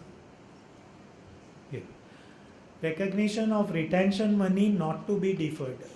Presently today, by virtue of Supreme Court's decision in Rotok Controls case and several other decisions, that if there is a money which is retained by the principal for the purposes of performance guarantee, it is only when I realize that money it would be taxed in my hands. So if 10% of the total contract revenue is retained by the principal, that 10% would be taxed in the year in which I receive it. Now under ICDS 3, that will be immediately taxed on the basis of the stage of completion simultaneously taxed together with other revenue receipts, and you will not be able to defer this. This also is a major departure. There is yet another major departure is that usually in case of a builder developer, if you are not realizing some of the sale proceeds from some of the errant customer, purchaser, then in that case, that money which you are not realizing is directly reduced from the total sale proceeds. And the net sale proceeds are accounted for. This is acceptable to accountancy. But it is now not acceptable to CBDT. You will have to provide for these non-recoverable dues as in bad debts by debiting it to the profit and loss account. And once you do so, provisions of 36(1)(7) would apply and provisions of 36(2) also would apply before you get a deduction. So there would, earlier it was reduced from the sale proceeds straight away. Now it would be independent, it would be added to the sale proceeds but separately deducted in the profit and loss account. And all of you are aware that when you disclose something which otherwise is not required, it brings unnecessary inquiry which one will have to face. But other than that, I don't see there is any difficulty on this account. But 36(2) would apply. Other thing is completion of 25% of work. Till such time you may not recognize revenue. You may not. But if you wish to, you are welcome to do so. But you have a power not to do so. Then there are certain key issues. First, what would happen is that you would be changing your method from project completion to work in progress. As I have explained in detail, that this would require recognition of a backlog. Otherwise, in income tax, a change, if it is for beneficial reasons, if it is for valid reasons, is permissible. But because ICDS very clearly require you to also recognize the transitional provisions backlog, you will have to also offer this as an income. On account of not being permitted to recognize the losses, on account of being asked to recognize the retention money, all this will create perhaps a mismatch between the books of account and the income which is offered for taxation. And therefore there will be two mismatch. As it is, because of the book profit MAT, there is a mismatch between the income and these. Now because of ICDS, there will be yet another mismatch, and to keep track of this, because eventually this will have to be settled in some other year. So one will have to keep sensible accounts, records of all these, where under there is a MAT mismatch, you are required to pay more, and in the later year you will have to set it off. So kindly do that. Write-off of retention money, as I said, that yes, that right, if once you have recognized and later on if it is not realized, then in that case you will write it off as a bad debt. Borrowing cost is going to be an issue we have discussed in detail. Damages is not something which is common to everybody. Turnover and gross receipts for the purposes of tax audit could be one thing, for ICDS could be another thing, and for your books of account as an auditor could be three different things. We all now will have to live with all these inconsistencies. There will never be something which is uniform and unique, and therefore most ideal. We live in circumstances and in the times wherein we'll have to do parallel computations, maintain parallel records, and something which we have to accept these. Uncertainty of recovery, measurability, and these two things I have discussed. There is also, ICDS is also providing like accounting standard for combining several projects for the purposes of presentation of income, and also wherever required segmenting the contracts also into independent contracts. The last question which we will take on this is that all these 30 minutes or more what we discussed on ICDS is that is it at all applicable to the case of a real estate enterprise, real estate developer. Now you would see that ICDS 3 or 4, none of them specifically provide. ICDS 3 or 4, none of them specifically provide that any one of them would apply to the case of a builder developer. Similar to AS 7 and 9, none of them specifically provide even today that it would apply to the case of a builder developer. But we have 2012 revised guidance note which specifically provide that in case of a real estate developer, AS7 in a roundabout manner would apply, but otherwise AS9 would apply. Unfortunately, there is no such clarification as far as ICDS 3 and 4 is concerned. And in that view of the matter, there is an emerging professional view which is of the view or of the opinion that neither ICDS 3 nor ICDS 4 apply to these. I am told that yes, that there is a written opinion issued by the past president, a respected past president of the ICAI, who has stated that neither ICDS 3 nor ICDS 4 apply to a case of a real estate developer. I am yet to see that opinion, but I am in knowledge of the facts and therefore sharing with you. So there is a possibility that government comes out with a clarification that it is a combination of ICDS 4 and 3 that should apply to the case of a real estate developer, as it so is happening in the cases of AS9 and AS7. But till such time, one would be advised to keep his fingers crossed and take his own view, not jump straight away for recognizing the backlog and for applying ICDS 4 or ICDS 3. Before you advise a person, one will have to take a clear view. And if you finally are of a view that ICDS 3 or 4, none of them are applicable, and if you are also of a view that all those decisions which we shared with you, they permit following of a project completion method post 2003, then you are welcome as a professional to take your own call. Having said that, it would be fair on my part to share my final view on this is, because otherwise I would be leaving something in open, which I would not like to. Is my personal view is that ICDS 4 would apply to the case of a builder developer as it is dealing with the case of a revenue recognition. It is also making sufficient noises for covering the situations wherein the goods are not sold but risks and rewards are transferred.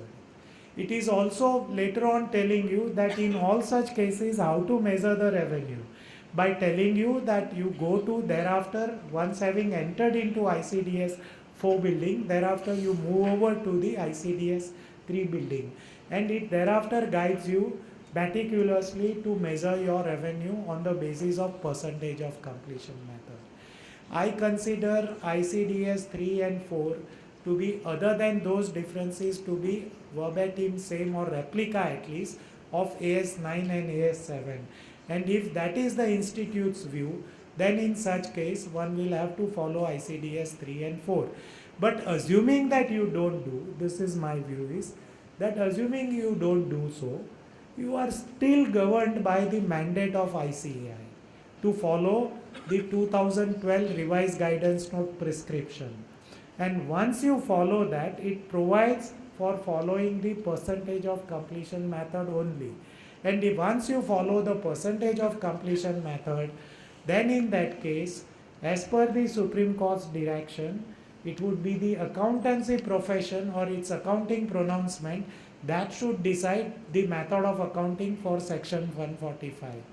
If comprehensively, if you appreciate what I have shared with you, you will be with me in accepting the fact that the days of project completion method, barring very few cases wherein you are in a position to demonstrate that it is not possible to measure the revenue, the risks and rewards have not passed, the effective control and management has not passed, that would not be workable anymore. This may be a conservative view, but it appears to be the proper view, at least to me.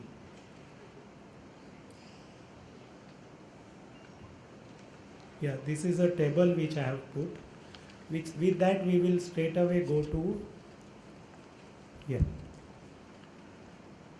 43CA.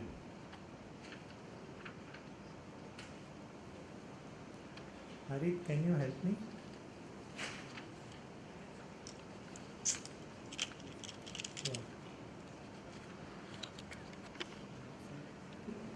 Duties which have been inserted in Income Tax Act. More or less it is on the lines of section 50C, which all of you are familiar with, which has been introduced from 2003, and it is in the textbook for more than 13 years. Now what is this 43 CA provision is? If we understand the history of it is, at some point of time, the revenue department sought to apply the provisions of section 50C in case of a developer builder. And the Madras High Court stated that provisions of 50C cannot be made applicable to the case of a developer builder. Reason being that 50C is for the purposes of determination of capital gains. On transfer of a capital asset, if there is a mismatch between the stamp duty value as per the reckoner and the agreement value, and if the stamp duty value is higher than the agreement value, the difference would be considered to be liable to be taxed in the hands of the transferor as capital gains. This is clear? Right. This provision was sought to be used for taxing a builder developer who had sold some of the flats and there was a mismatch between agreement value and stamp duty value. And the revenue officer said that this difference is taxable as per section 50C. And the Madras High Court had no hesitation to say that provisions of section 50C do not apply to the case of a transfer of a stock in trade. Even though what was transferred was a building, but which was held as stock in trade, provisions of 50C could not apply. This was a simple understanding, but it had to go to the court and court had to take pains to state the law. But as it so happens that it's not very easy to defeat the government. And so government thereafter introduced a new provision. They stated that if those who are transferring capital asset, if they could be bothered with 50C, then why those persons who otherwise are seen to be the persons who are regularly transferring buildings also not brought into a regime of taxation similar to 50C. And with that, there took the birth of there happened 43CA with effect from assessment year 2014-15. What are the basics of this? Let's understand. 43CA without exception applies to all assessees. Corporate, non-corporate, resident, non-resident, all assessees are covered. Societies, non-societies. It could apply even to non-trading organizations, and all assessees are covered. 43CA, because it is part of chapter 4C, it would therefore apply to computation of business income, profits and gains of business income, and no other income, not to income from other sources, no such other things. It is a provision which has a power to substitute the consideration as in sale price.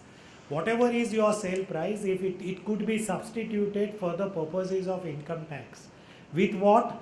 With the value which is acceptable to the stamp valuation authorities. With the values which are acceptable to the stamp valuation authorities, absolutely similar to what you have in 50C. But when it is applicable, when you transfer an asset, and that asset, so there has to be a transfer. It cannot apply in isolation, there has to be a transfer. If there is no transfer, nothing will apply. And that transfer has to be of a land or building. If you transfer a vehicle, 43CA would not apply. It will be only when you transfer a land and or building or a part thereof. Then in that case, 43CA would apply. And this should be an asset which you are not holding as a capital asset. You are not holding it as a capital asset.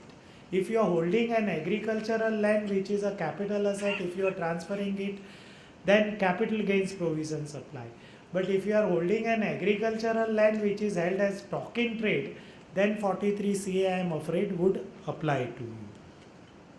The next thereafter is, continuing from there is, that these provisions apply only when the consideration receivable under the agreement for transfer of land or building is less than the stamp duty value. If it is more, then you don't need to worry, that would be taxable. Okay, provisions of 50C2 and 3 would apply. This is a saving for the assessees, those who are aggrieved by this mismatch and are in a position to challenge this mismatch by demonstrating that the value which is adopted by the stamp valuation authorities is unfair and they should have taken a lower value, then you have a power to write to the assessing officer. You have a power, but which has to be exercised. It is not automatic. I come across several cases wherein the assessee says that they should have given me a notice, and I ask them that let us read the provisions together. You have to apply requesting the assessing officer to refer the valuation to the departmental valuation officer. It is not automatic, neither it is your right, and now courts are also veering down to holding that you cannot read it so beneficially that assessing officer should in all 100 cases should have referred the matter to the DVO. You have to apply, you have to shake your legs in order to ask assessing officer to refer it to the DVO, and thereafter you will have all rights to represent your case before the DVO to lower down the value.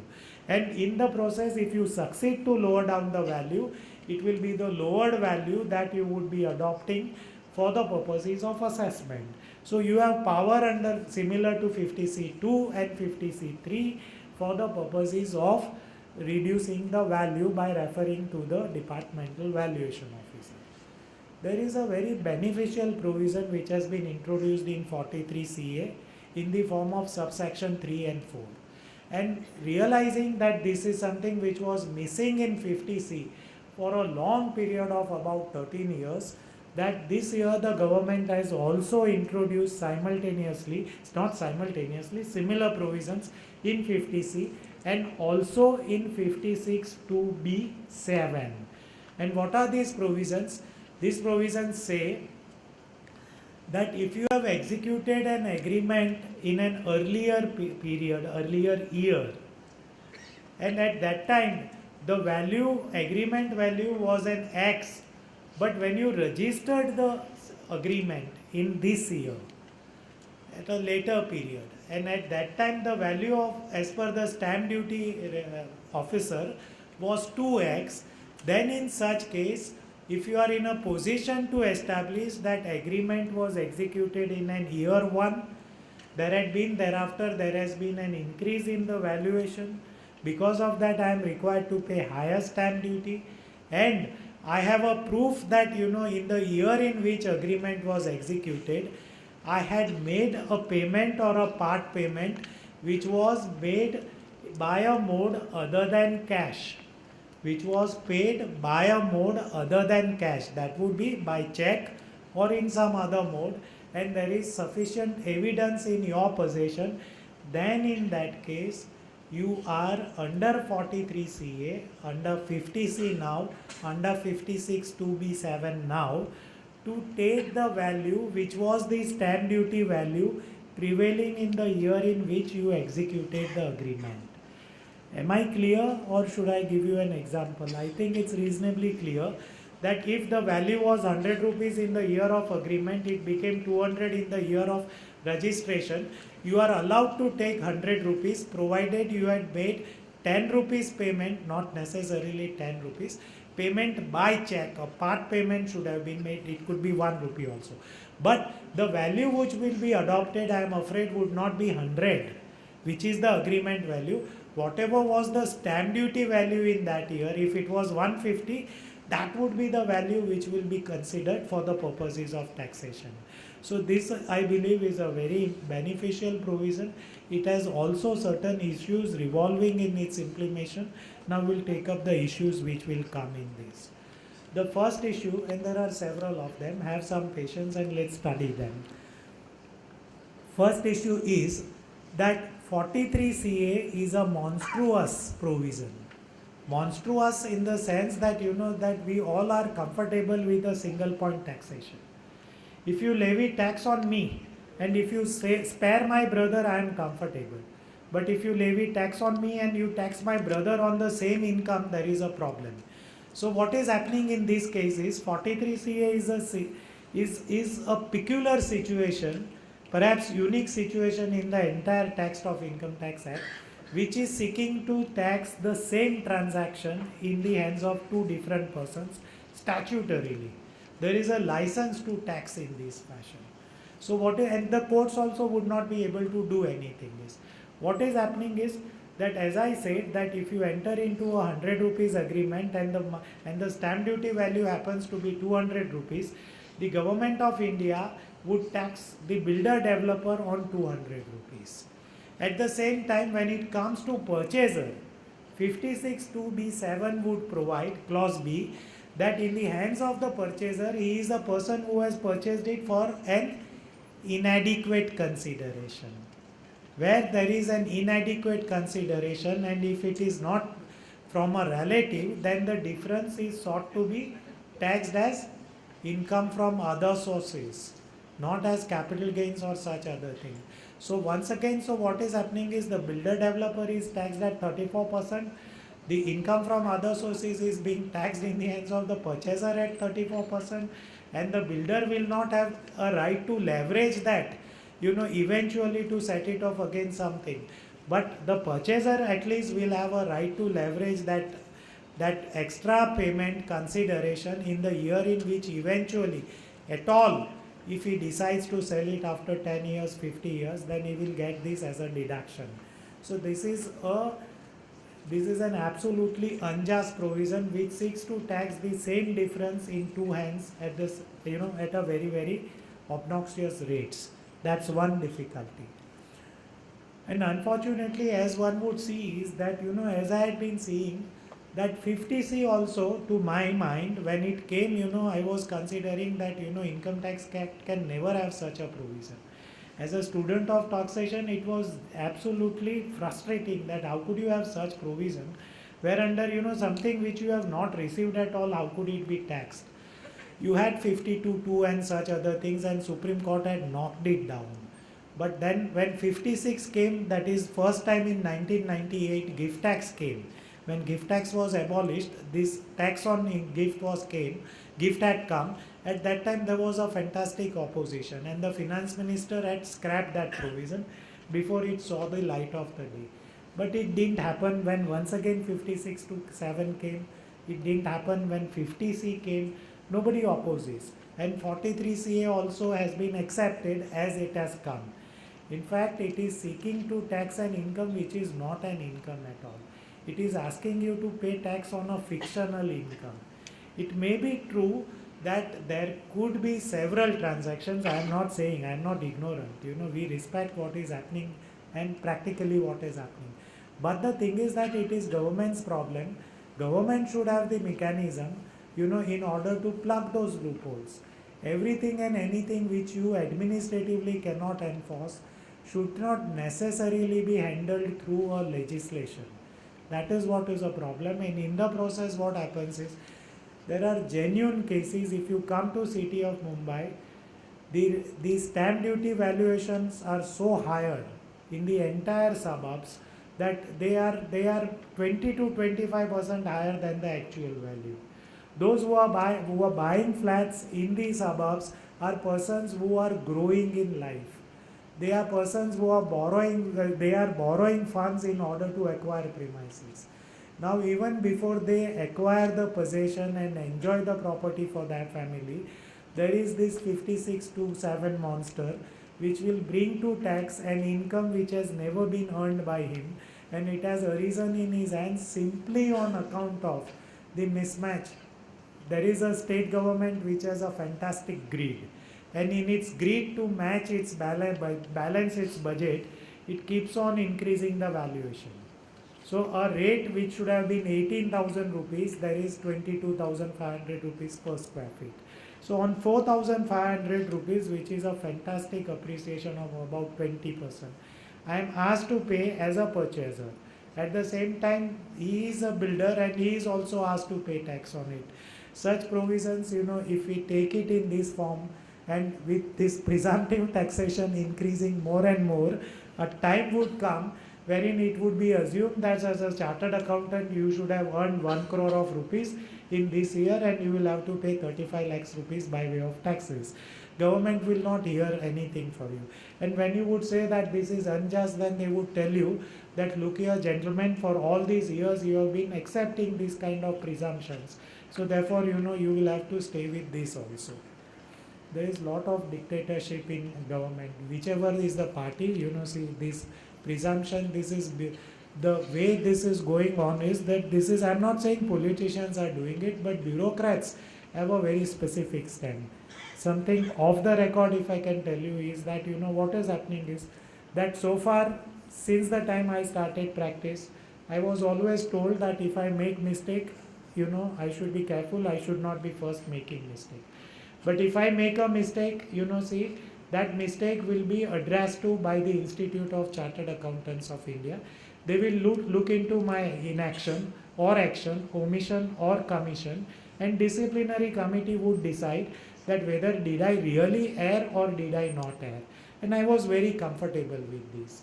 Now I am told that that disciplinary committee will have very less power on this, and now all such cases of violations by a professional who is an auditor would be taken care of by bureaucrats and a different committee agency, which is a governmental thing and not necessarily an institutional. So what I am told is that institute's representatives also would be there. But I would believe that why should I as a professional appear before any bureaucrat about the conduct of my profession? Yes, if I have committed a crime, surely you punish me under the Indian Penal Code or such other person. But when it comes to professional aspects, then why should not my body only be looking after me? But that's not happening. But look at this against. There are larger number of persons who are practicing law, many times. As I understand, there are about 200,000 chartered accountants, little plus. But as against that, there are more than 2 million lawyers who are practicing in this country. And as you would see that most of them, or many of them, say right here, I also became a lawyer first and thereafter a chartered accountant, so there is no reason for me to run them down. But most of them you would see that they take liberty with their profession. They conduct themselves in a manner which perhaps is not befitting a lawyer, but they are still governed by the Bar Council. If disciplinary action is to be taken, it is Bar Council alone which will be taking. But when it comes to chartered accountants, see that chartered accountant is the whipping boy of the government of India. We always don't protest, and then there is a problem. I believe sometimes we should take it up. Sorry for this. We come back to this. The next issue is that what is this 43C we are talking about? Is it automatically translating the difference into an income? If it is so, then it is a charging provision. Then it is a charging provision similar to section 2 subsection 24, 45.2, 45.3, 45.4 and whatnot, 45.5, 5.6, all such things. But if it is not a charging provision, then it has to be treated as a computation provision. My view is that this is a computation provision. It does not create a charge in the year of sale against me. What it provides is that my sale consideration would be increased to the extent of difference. 50C has never been treated as a charging provision. 50C is a part of the mechanism. But what is important is that 50C has in its wisdom very clearly provided that for the purposes of section 48 and 49, the full value of consideration would be substituted. Unfortunately, it is not so provided in 43CA that for the purposes of section 28 to 43, the value of the premises sold would be stamp duty value. So there is a difficulty. A time surely would come wherein some assessing officer will treat this as a charging provision and will seek to tax the entire difference in 1 year, in one shot, in the hands of assessee. The third is the major issue, is that in which year 43CA will apply. Now as you would see that in the case of a builder developer, he receives some booking consideration. After some point of time, he issues a letter of allotment. After some time, he executes an agreement. After some time, he registers the agreement. And finally, he conveys the entire land and building to the condominium or the compendium of the persons or the society. Now, in all these events could be indifferent, commencing from receipt of booking amount to the year of transfer, could be in different years. So which is the year in which I should apply 43 CA? This is $1 million issue. Should I do it in first year? Should I do it in the last year? Should I stagger it and spread it over all the years? Is a question which we will take it up little later on, but it is one of the most important question which as a chartered accountant I am required to address. That if we understand that, at least the implementation of that would be easier.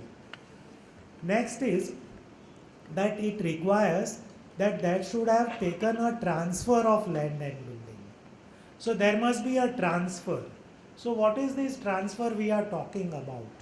You have to subsection 47 which is meticulously defining transfer, but it begins with, for the purposes of, in case of capital asset, transfer means dash dash dash, or transfer includes the following.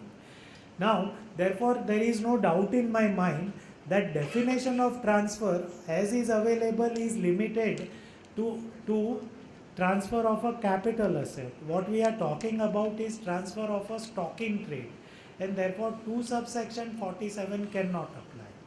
Therefore should I under the general law decide the year of transfer? The apparent answer is yes. And if the general law were to apply, under the Transfer of Property Act, a transfer takes place only on conveyance, and it is in their year that entire difference should be brought to tax by invoking section 43 CA. That is one view which is possible. The other view is that, if you do not do so, then in such cases several different states, including the state of Gujarat and Maharashtra also, have different enactments which govern or regulate the execution of agreement of this kind between a builder and a purchaser. Under that, once you execute the agreement and register the same, a right of specific relief arises in your favor as a buyer. So should it be that on registration under the respective state enactments that I should recognize in that year under 43 CA? Or should it be that ICAI should decide that what should be the year in which section 43 CA should apply? The transfer should be deemed to have taken place. As revised guidance note says, that transfer will be deemed to have taken place when a legally enforceable right is created against the developer builder. Now that would happen on execution of an agreement. So should I therefore do it in that year? These are the questions on which there is no direct answer. That should you not therefore wait till the time the transfer takes place under the Transfer of Property Act? These are different options which are placed before you, and one will have to take a sensible view, which we will take before concluding this. The next issue is that what is required for attracting 43 CA is there must be a transfer, and that transfer must be that of a land or building. Forget that you concede that there was a transfer, but that transfer must be that of a land or building. Similar issues arise for 50C also. That what is that you are transferring? When a flat purchase agreement is being executed, the building is yet under construction.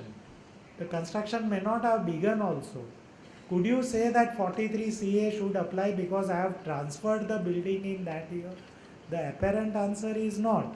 And you have an Ahmedabad tribunal decision in your own decision in the context of 50C. In similar circumstances, not in the context of 43 CA, but 50C, the tribunal had no hesitation to state that a flat under construction could not have been transferred. Come. Would like to come up? Sure? Good. So a flat under construction could never be considered as a building, and if that is not so, it could never have been transferred. And if that has not been transferred, the question of applying 43 CA does not apply at all. Okay. So this is something we would take home, that transfer is a difficult thing. So is land and building. We move over, right. Then, as you would see, that in the context of 50C and 43CA, the stamp duty valuation which we are talking about is a valuation which is the difference between a valuation that has been carried out by a state valuation authority.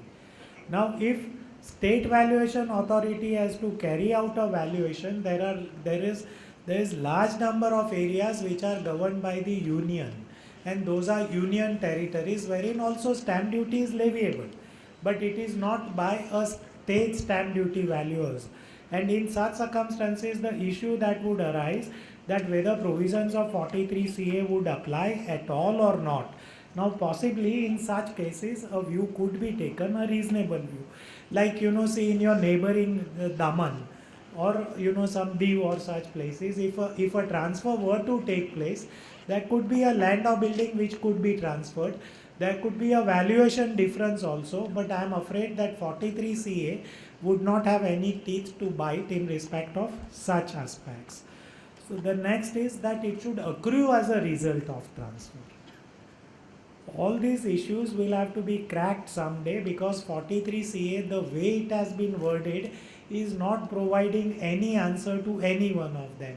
It doesn't tell us whether it's a computation provision or a charging provision. It doesn't tell us what do I mean by transfer. It doesn't tell us what is land or building. It doesn't tell us that in which year it should be considered to be accruing and therefore effect should be given. So all of us will have to take our own calls before we conclude that what exactly would be the implication of these. Then it uses a fantastic term.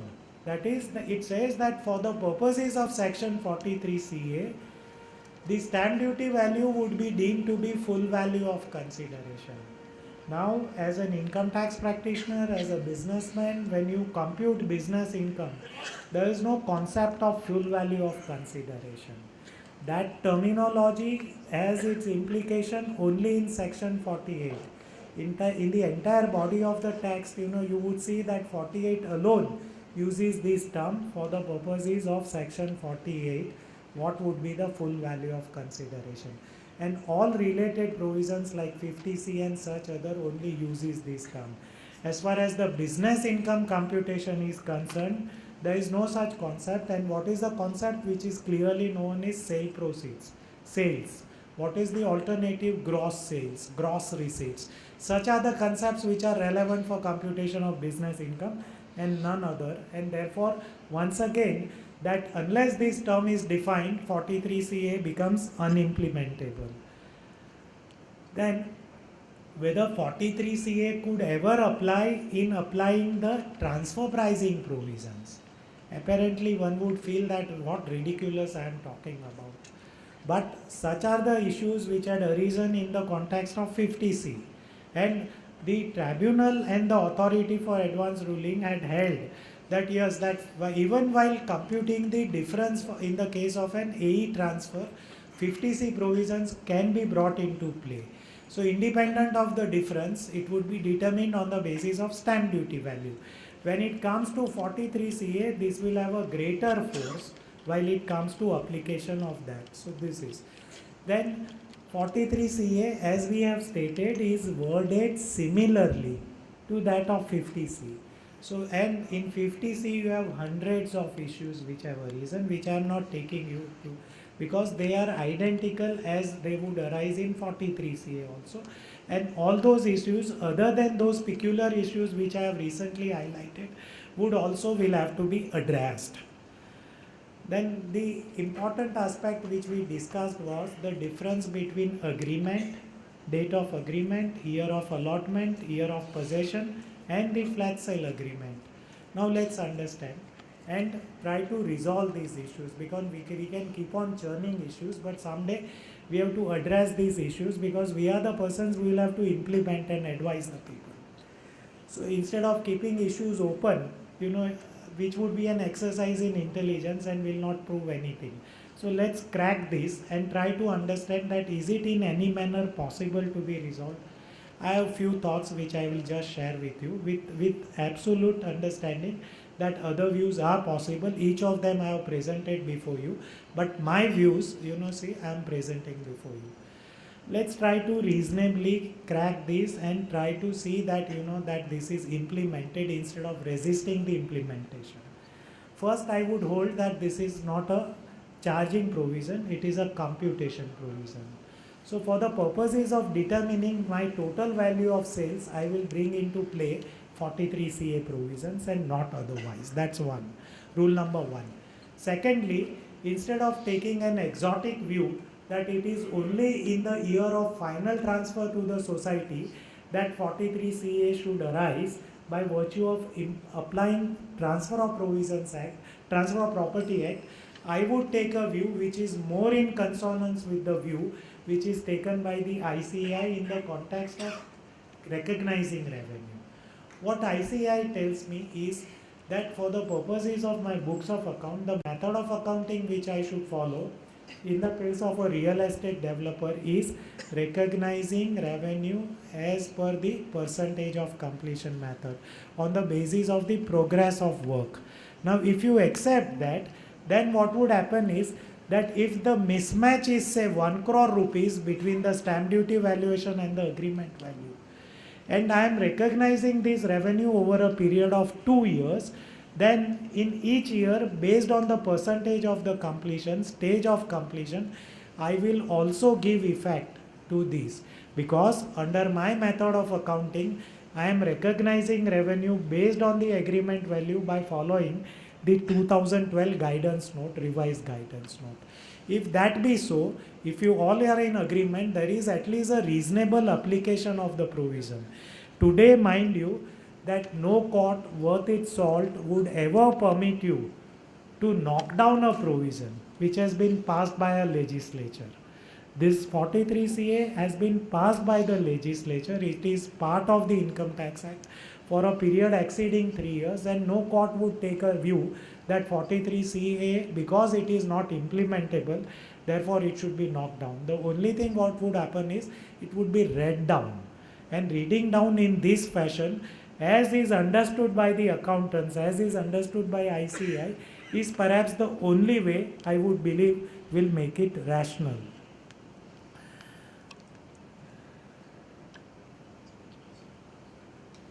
Yeah, with this we'll take up the last issue.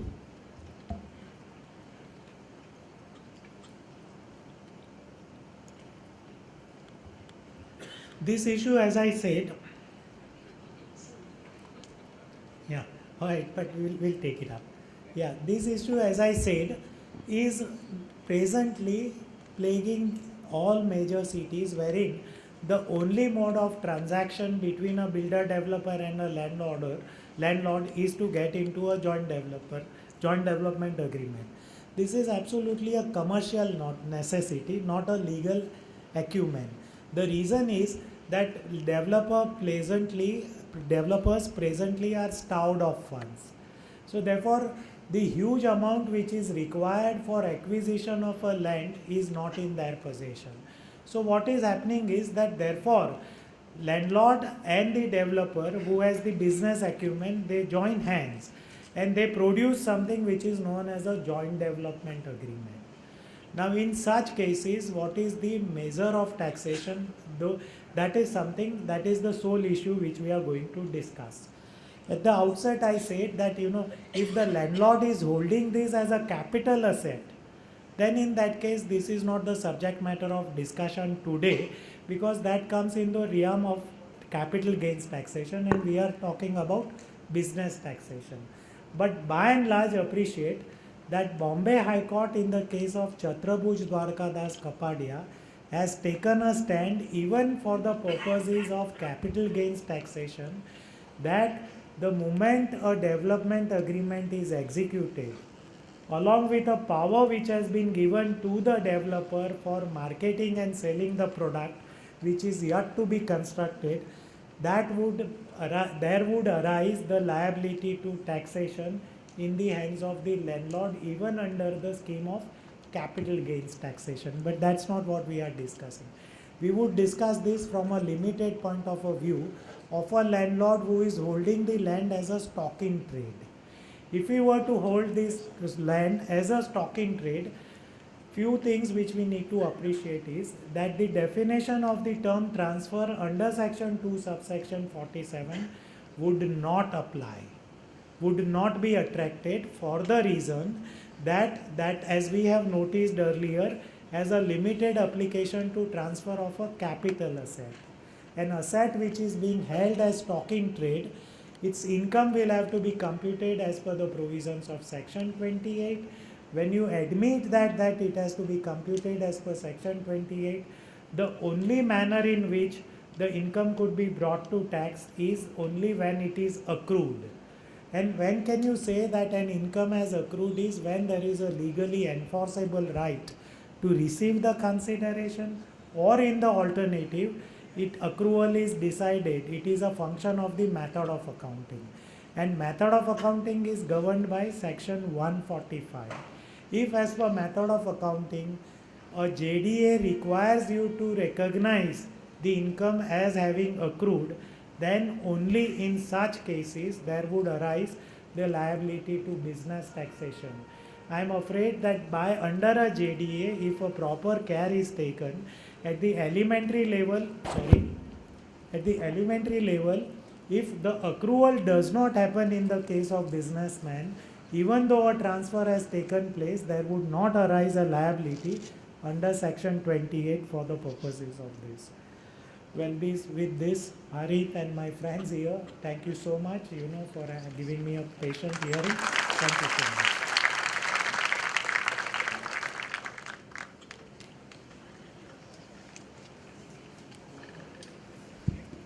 I acknowledge the presence of the stars of the evening, the RCMs, the team WIRC led by Shruti Shah. On behalf of all the members present here, I would like to express my sincere gratitude to the faculty today, Pradeep ji Kapasi, for sharing his views on such an important topic. I request you all to please give a big round of applause. And we will quickly move on to the next session, that is on felicitation of WIRC members. Thank you so much.